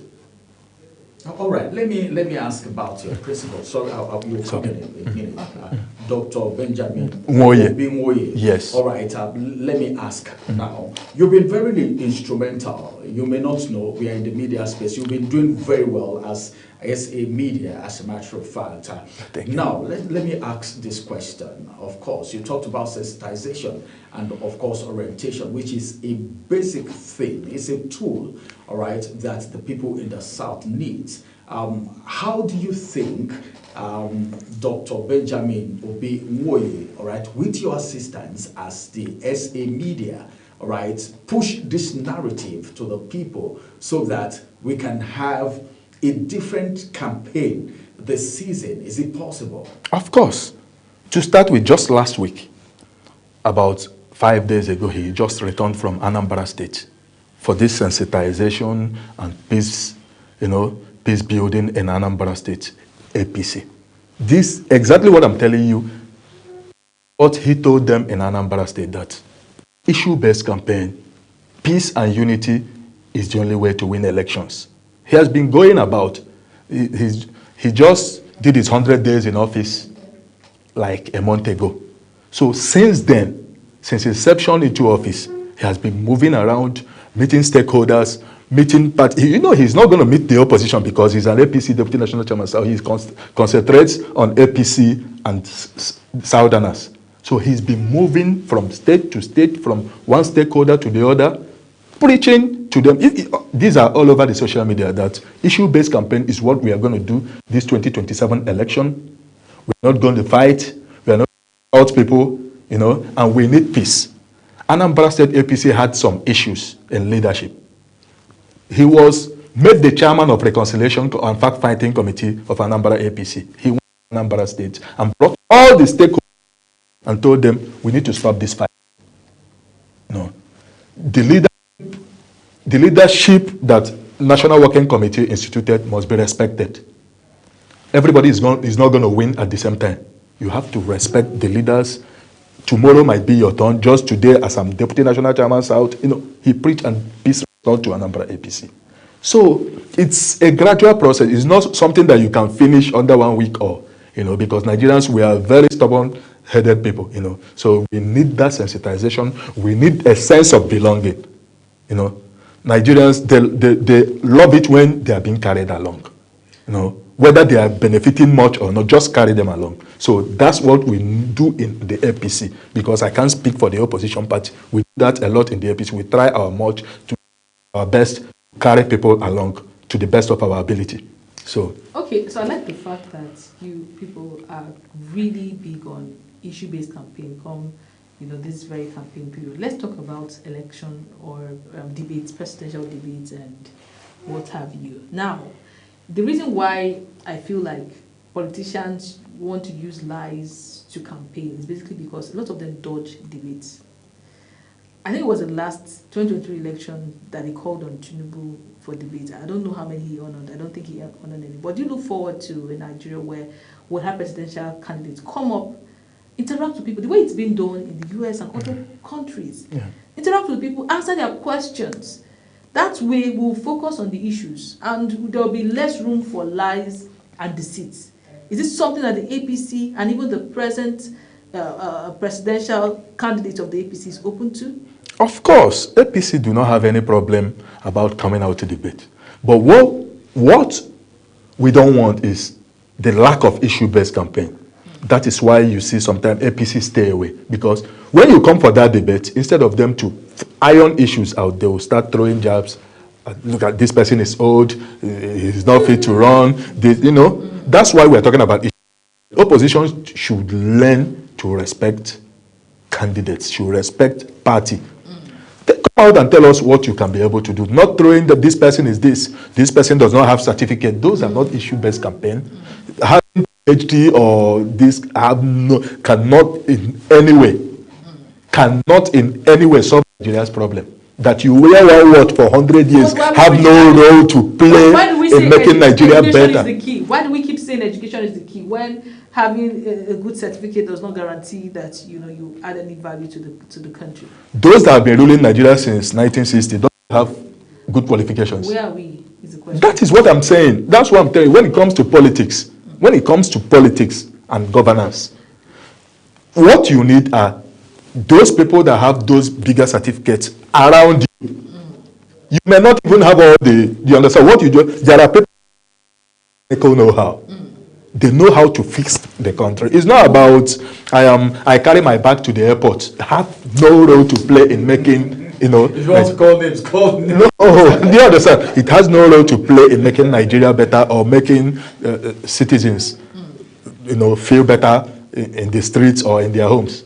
So politics is politics, and people should learn to respect. You're saying the APC is open for debates? Of course, If opposition will desist from name calling during debates, opposition name calling is something that happens everywhere. No, that's what I'm telling you. That's why we are talking about issue-based campaign today. They name called Donald Trump. And he's still someone that will still participate in debates. So why do we run away from all these things? It's part of the job. It's part of the everything that comes with.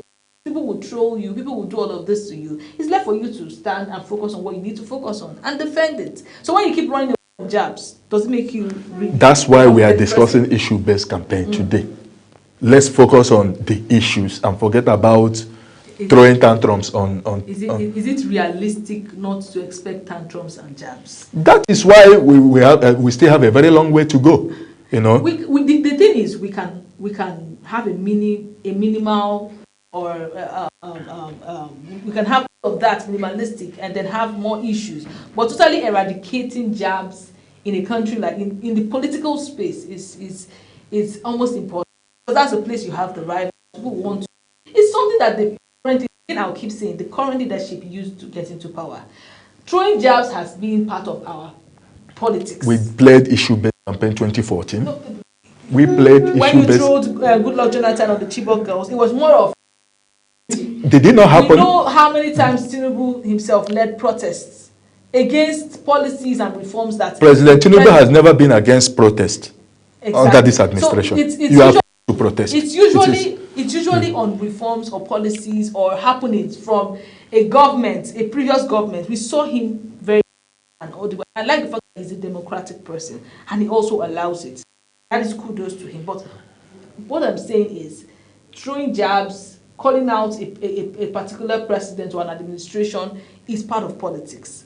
issue-based is a different thing on its own. It's something when the jabs are so much and higher than the issue-based campaign, it becomes a comic relief. All right. Let me ask you a question now. You're speaking well, and of course, I think APC making you as a media to doctor is not a bad idea. But now, let me ask you a question. 2027 is around the corner, and of course, you are hammering on the fact. In fact, you said, in your own mind now, you have concluded that APC is returning. But this is politics, and this is democracy.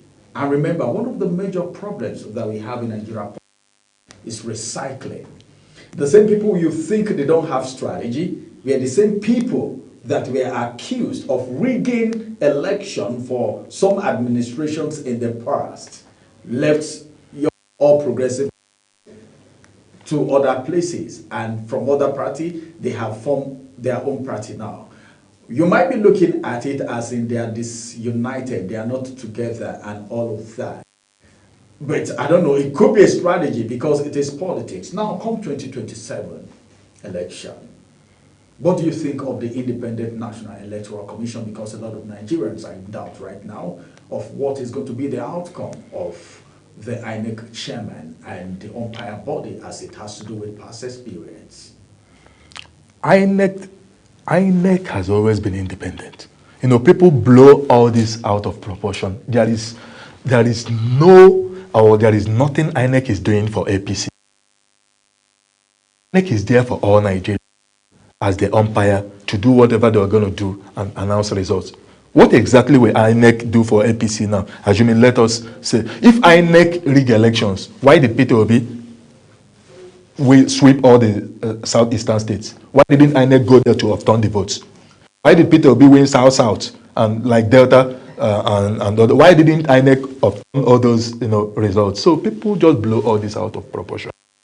It's possible that they rigged it and made it minimal. No. There's a way people will come out. INEC does not have such powers. And it's impossible. Let's be realistic. I'm very realistic because I campaign in 36 states every election.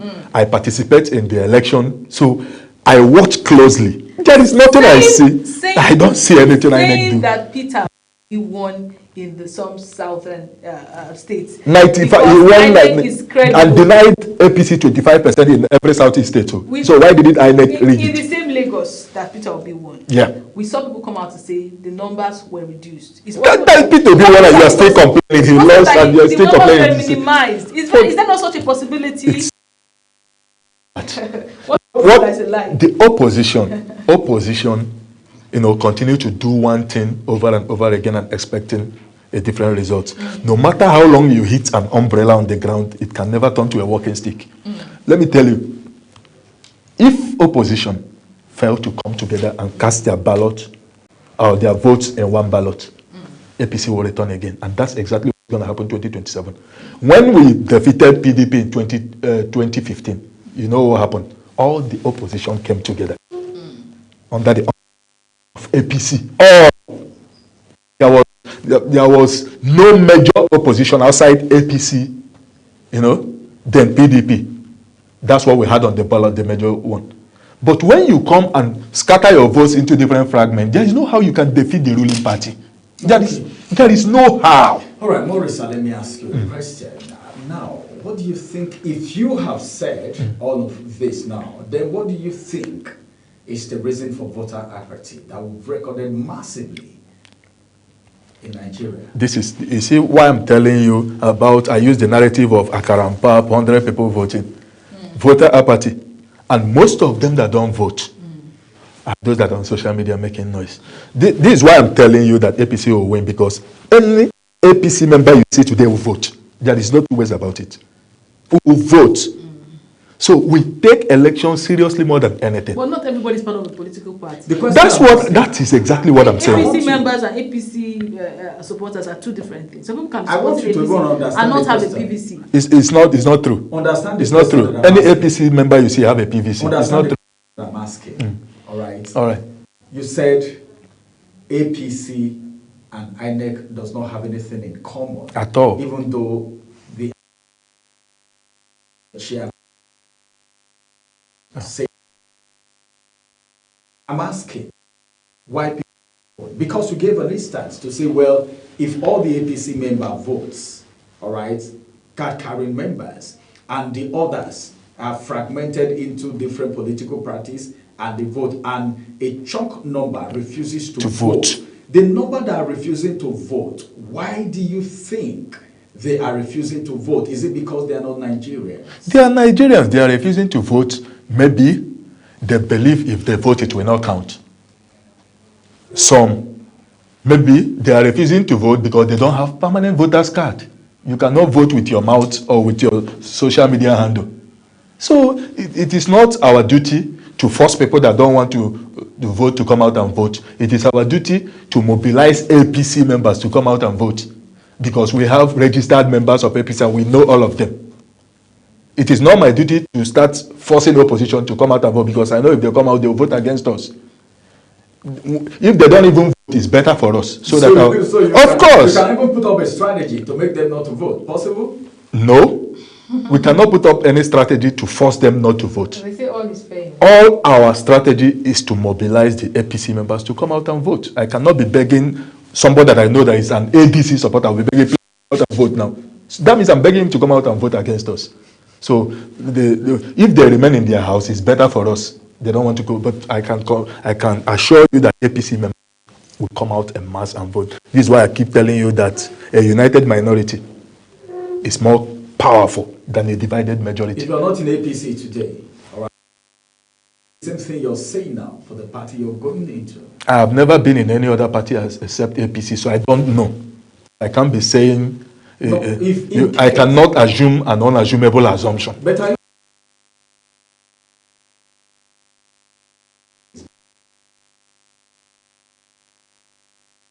They left on social media. They are still all of them are still with us on the platform. All of us we still share the same thing in common. They will still vote President Asiwaju Ahmed Bola Tinubu. But are you aware that some were not satisfied with the primary elections? That is politics. You can never be satisfied. Members. I mean your members. I know. That's politics. That's why it's democracy.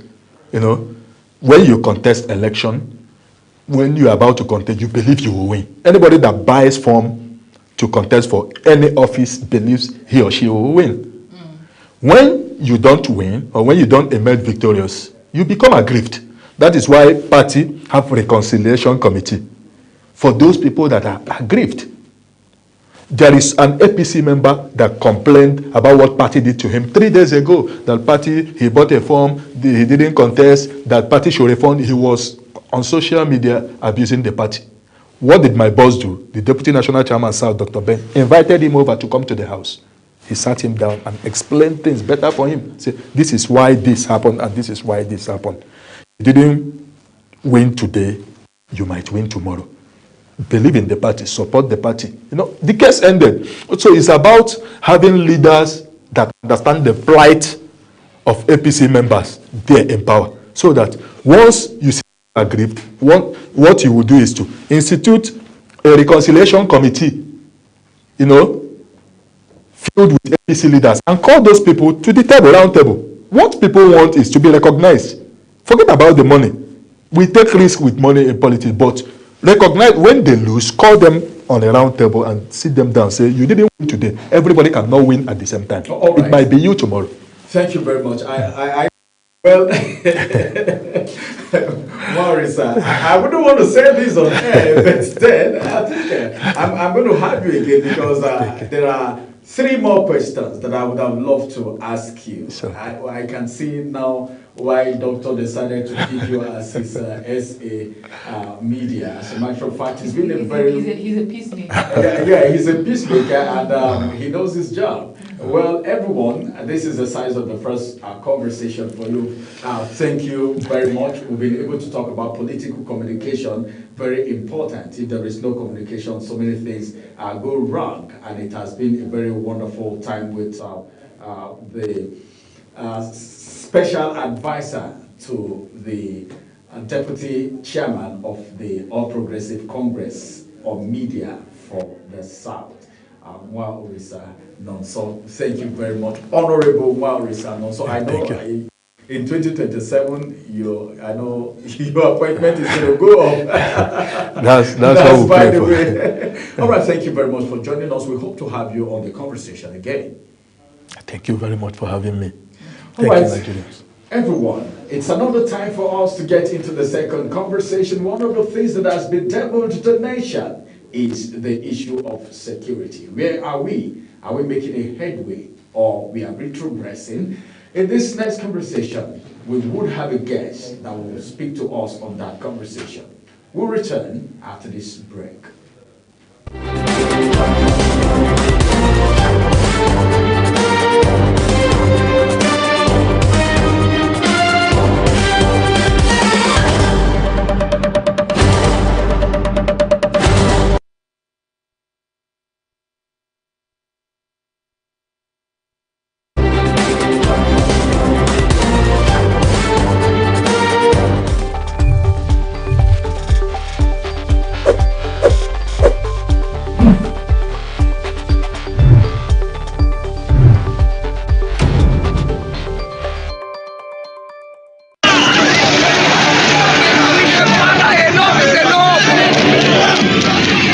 In an age of breaking news, you need a trusted source that prioritizes accurate, factual, and unbiased reporting. This is AM News, and I am Ubong Usoro. On global television, our news is rooted in verified and authoritative storytelling that keeps you educated, informed, and enlightened on all the issues that matter to you. I am Sadia Yakubu. This is Midday News. You can trust our multi-platform news broadcast real-time and fast-check stories for all the big local and foreign headlines round the clock. I am Ramsey Enoch Agbo. This is News Express. Our array of anchors delivers the news to our teeming viewers, breaking it down with context and perspective. This is News Cycle on global television. I am Anieti Patrick. And the flagship news is your hub for the day's most engaging stories. This is News Prime, and I am Jumai Manson. Did you miss any of our news rounds? No worries. Catch up at 10 p.m. and midnight, 7 days of the week. I am Mukhtar Kasim. Global TV is on DSTV channel 365 and Star Times channel 276. We're active across all social media platforms at Global TV NG.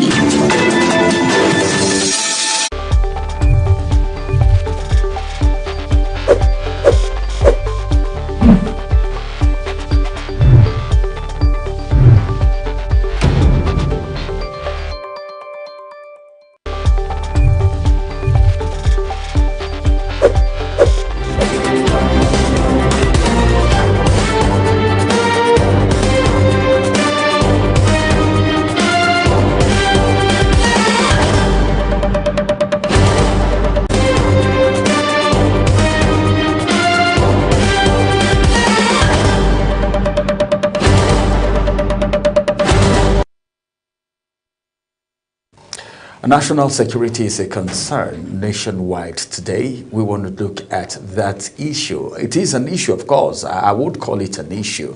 Now, how are we rethinking Nigeria's fight against insecurity? Are we doing well? Just today we heard that about 86, of our men were sent somewhere for peacekeeping. And of course, we need more men to keep peace in Nigeria. We want to look at national security for you in this second discussion, and we are looking at rethinking Nigeria's fight against insecurity. Are there strategies that we need to bring on board? Are there people that we need to include in this fight? Joining us on the conversation is the Deputy National Commandant of Man O' War Nigeria in the person of Ibok Emmanuel. It's good to have you join us, Emmanuel. Thank you very much, sir. Thank you for having me. Do we say sure, sir? Or do they use it, Emmanuel? I think they all goals. Now let's get to the conversation. Okay. As a matter of fact, we're looking at national security here. Do you think what we are doing, the federal government is not doing enough when it comes to the security situation? Then there is a need for a think. So what do you think about, what's your assessment? Because you are a security operative in your own part. So what do you think about this? Thank you very much. I think the federal government has done much to insecurity. Africa, we always the government blaming so much on the government, but I think that when it comes to the aspect of security, it has to do with everybody, including me, including you. And in the part of rethinking insecurity, there's much to be done, because currently it's as if we are leaving the whole bulk of the job on the security personnel, and they have been overstretched. Now, if we want to insecurity, we have to begin from our homes. For example, a child who has good parenting doesn't have any need to be involved, because when we are talking about banditry, there are people like me and you who are involved in banditry. And it might shock you to know that some people will even go and surrender themselves just to become part of the act, because some people are looking at it to be a kind of a lucrative venture. But a parenting in the fact that a child who has good parenting does not need to maybe get indulged, because it's all about indoctrination. You understand? So a child who has a good parenting will never say, okay, let me go and become a bandit. Like if I could take you memory lane, when we were growing up, you will understand that when we mention cultism those days, you will look at the higher institution. But before you know, cultism migrated from the higher institution. It enters the primary, the secondary, and it becomes a community thing. So that you find cultism in every street, every community. And before you know, it was a menace. The same thing is with security, with insecurity. You know, when it began before, everybody was looking at, the Northeast, Borno, insecurity. But now you would agree with me that no place is really safe when it comes to insecurity. It has migrated down to the south. It has everywhere safe. Even in Abuja here, you will hear flashes of something happening in so place, something happening in so place. You understand? So in rethinking insecurity, I think much needs to be done. Like I said, it must begin from our home. We must begin to tell ourselves, tell our children, because whenever things are happening, you know, we always look at the young people, the youths. You understand? That's why I say it must begin from the home. Okay, I like the angle you're coming from, and I like how you have broken it down. But I also want us to look at it holistically from that same angle. Now, the reason why it might be a challenge really tackling it from the family front is because somehow, the hardship of the economy also reflects in the family setting. For example, we used to have a family setting in the olden days where a woman is supposed to sit in the house, watch over the children. But because of the hardship now, women, and aside hardship, women are now in the work front. But let's even look at it from the hardship, perspective. Or maybe you have a particular, you have to double your hustle. If you used to just go and do a regular teaching job and come back, now you have to now add provision, get a shop, do you understand? And sell and do this and do that just to meet up with the demands of provision of the family units. So all of this we can still point it back to the government.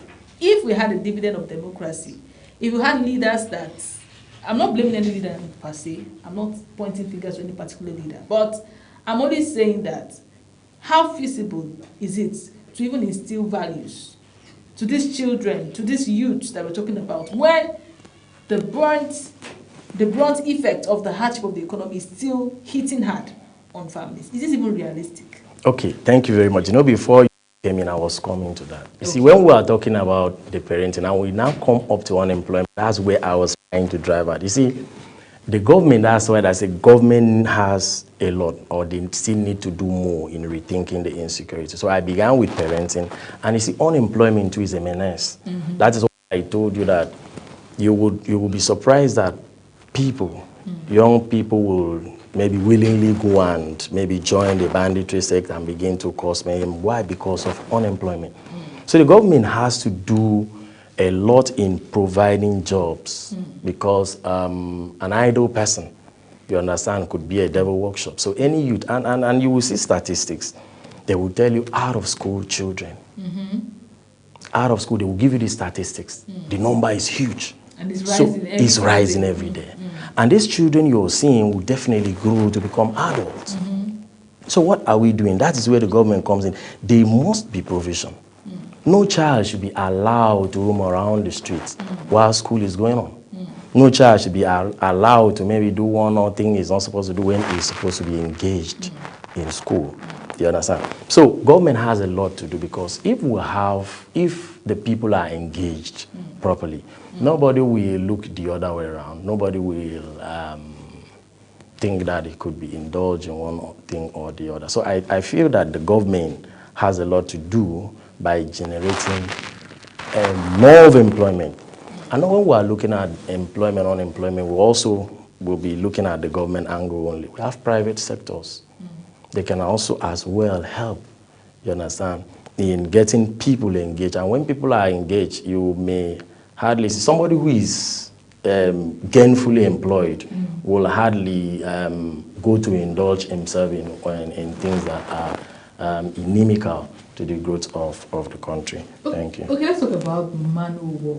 I went to, I think I spent 2 years in a military school, command then, and that's where I got to know Man-O-War. We had students that volunteered, to be part of this group, and their job basically was to stop us from jumping the fence and going home and instill some kind of order. But let's look at it now from a national angle, because you are the deputy commander of Man-O-War Nigeria. What is the role of Man-O-War in Nigeria? Why did Man-O-War start, and how have they significantly contributed to rethinking our fight against insecurity? Okay, thank you very much. You see, Man-O-War, it happens to be an organization that was established by the government of Nigeria, and is far back over 1951. I think it's over 70 or how many years now. Then the Man-O-War now is a second mandate of the Citizenship and Leadership Training Center.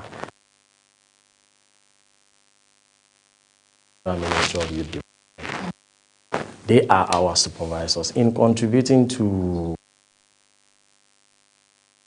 security. Our role happens to be the non-kinetic effort, because Man-O-War was established for character development, leadership development, and we are basically, as you mentioned, schools. You see Man-O-War, even till today, we still have Man-O-War in every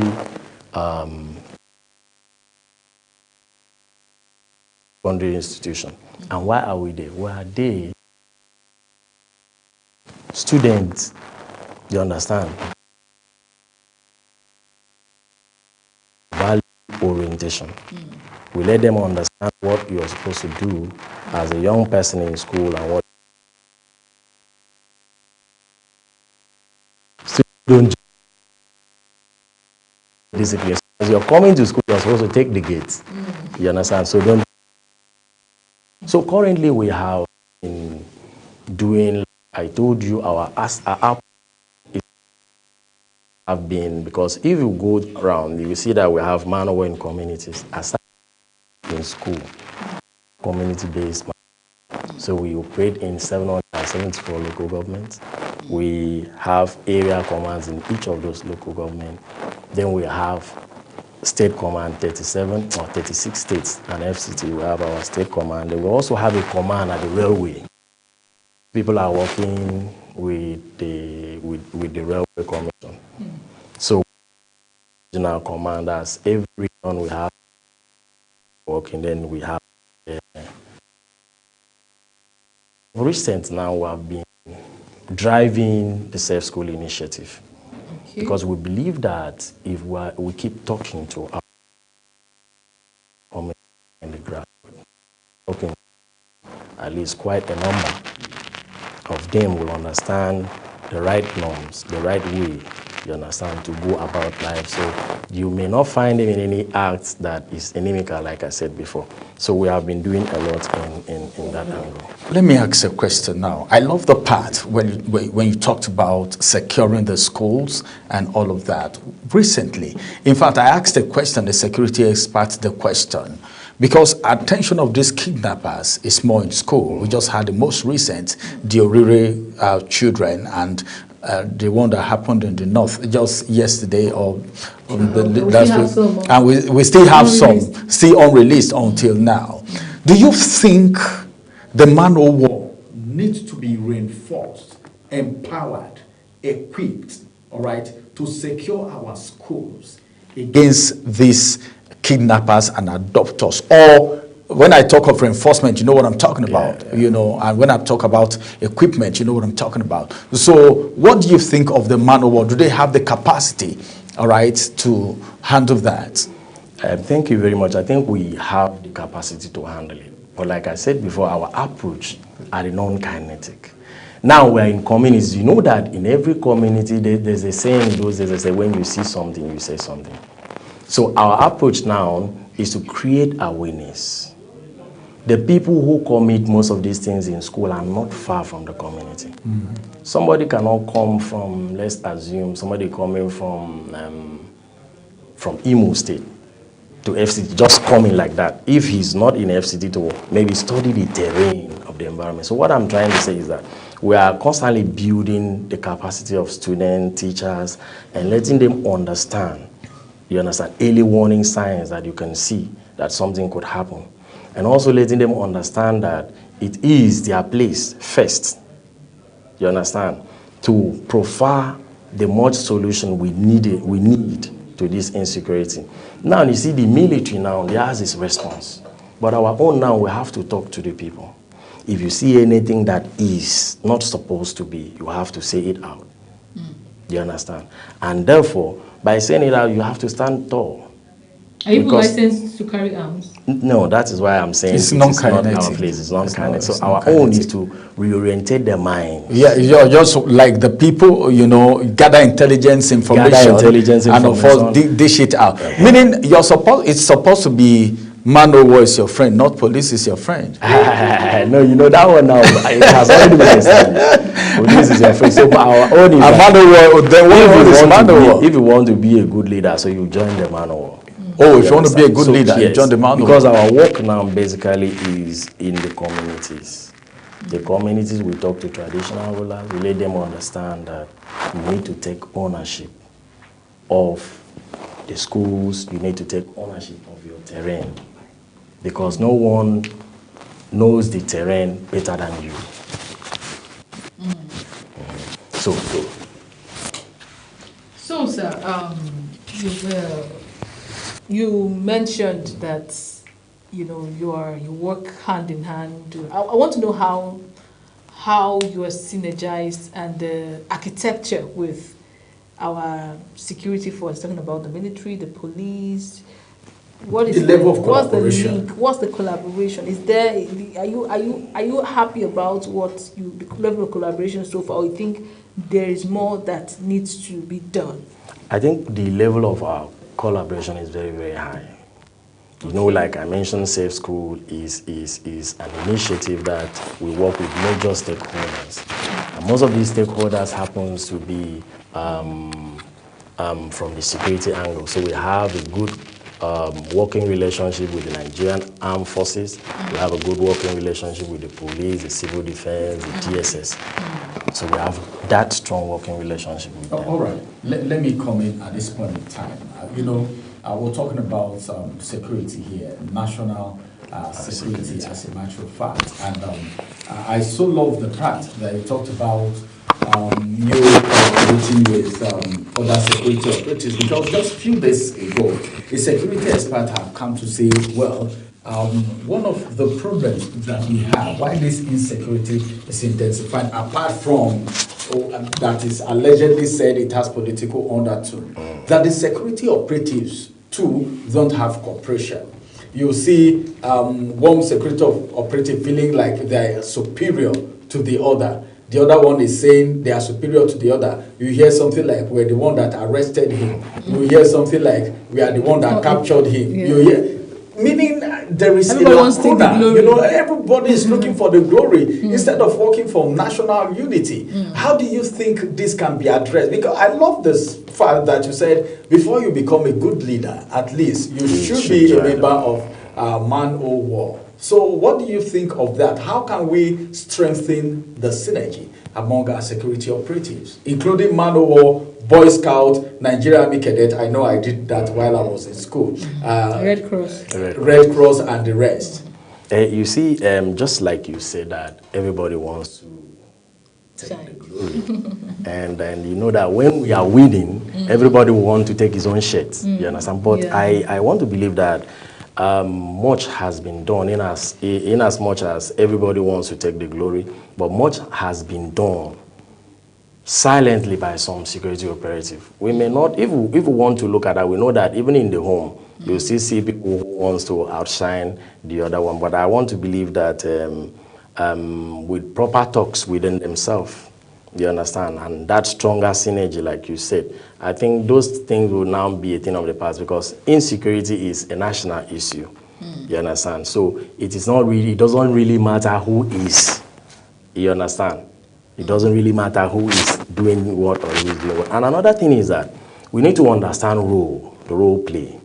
What is the role of this one? What is the role of this one? What is the role of this one? Like I mentioned before, what we are doing when it comes to insecurity, we are using the non-kinetic. We look at as our mandate, which has to do with leadership development, value reorientation, and character development. So we try to go down, trying to let the people understand the do's and don'ts that you should do as a citizen. This one is not good, this one is good. Exactly. So I think that by proper discussion among themselves and maybe stronger synergy, most of those things will be a thing of the past. But we must not rule it out, because everybody will also want to take the glory. Okay, talking about role play. Now, do you think, as a security expert now, do you think we have roles clearly defined amongst, you know, our security of personnel and their different territories? Let me put it that way. Do you think I think the roles clearly spelled out? The roles are clearly spelled out. The roles are clearly spelled out. So what is that one? Okay, you want to say something? Yes, the roles are clearly spelled out. We don't carry arms, but we can talk to the people. How about a soldier and a police?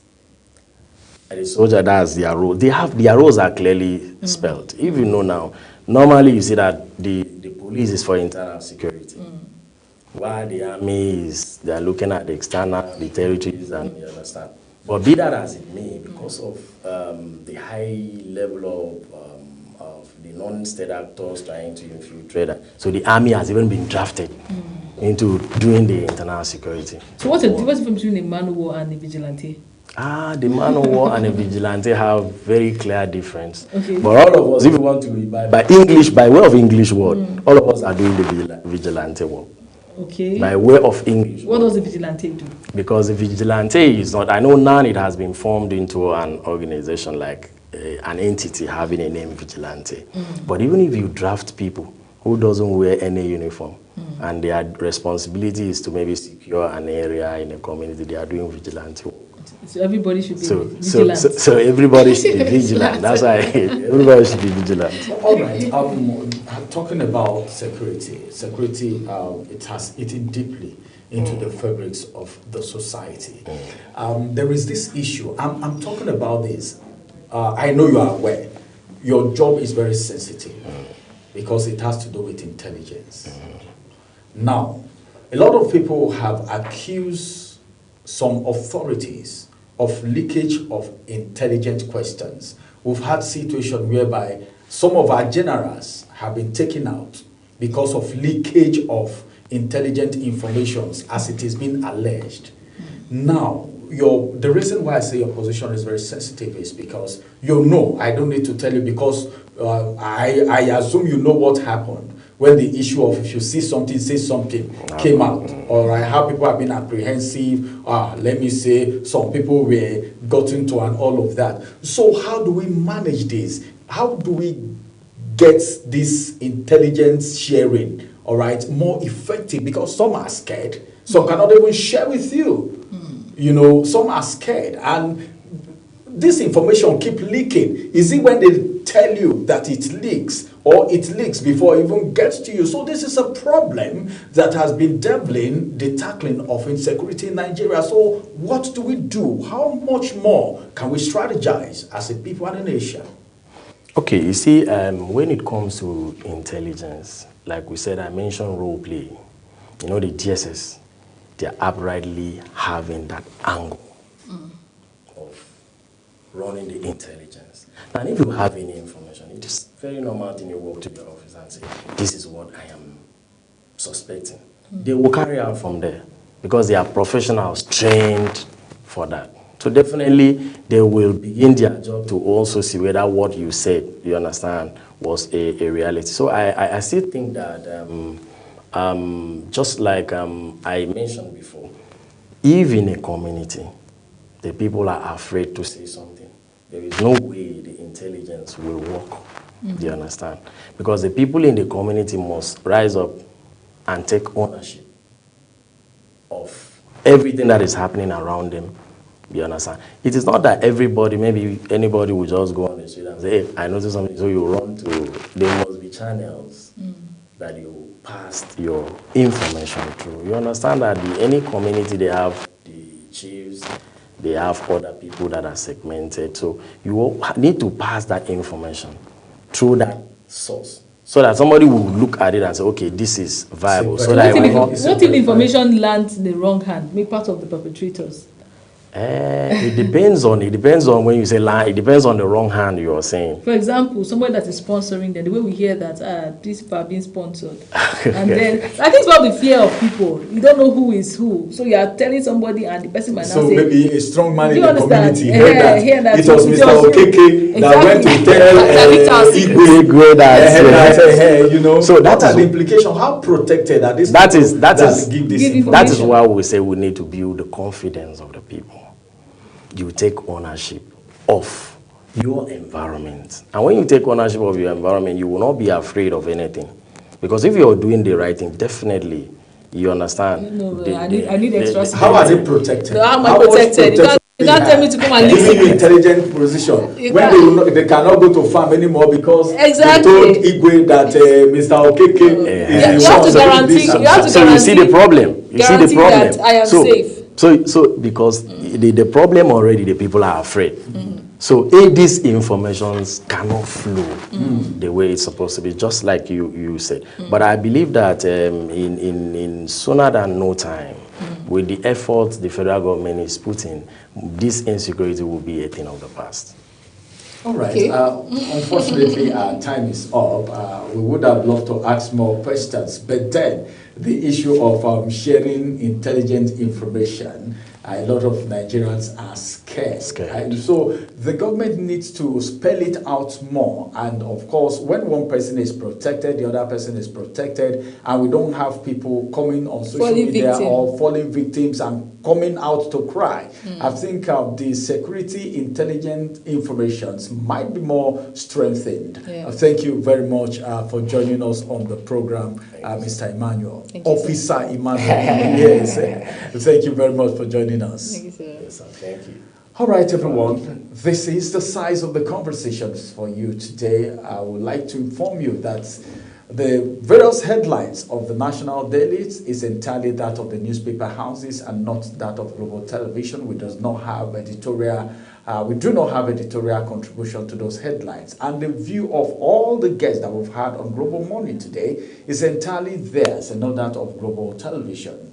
Many thanks for watching. Global Morning return again tomorrow. My name is Ramsey Enoch Agbo. And I am Priscilla Obasi, wishing you an amazing day ahead. Bye for now.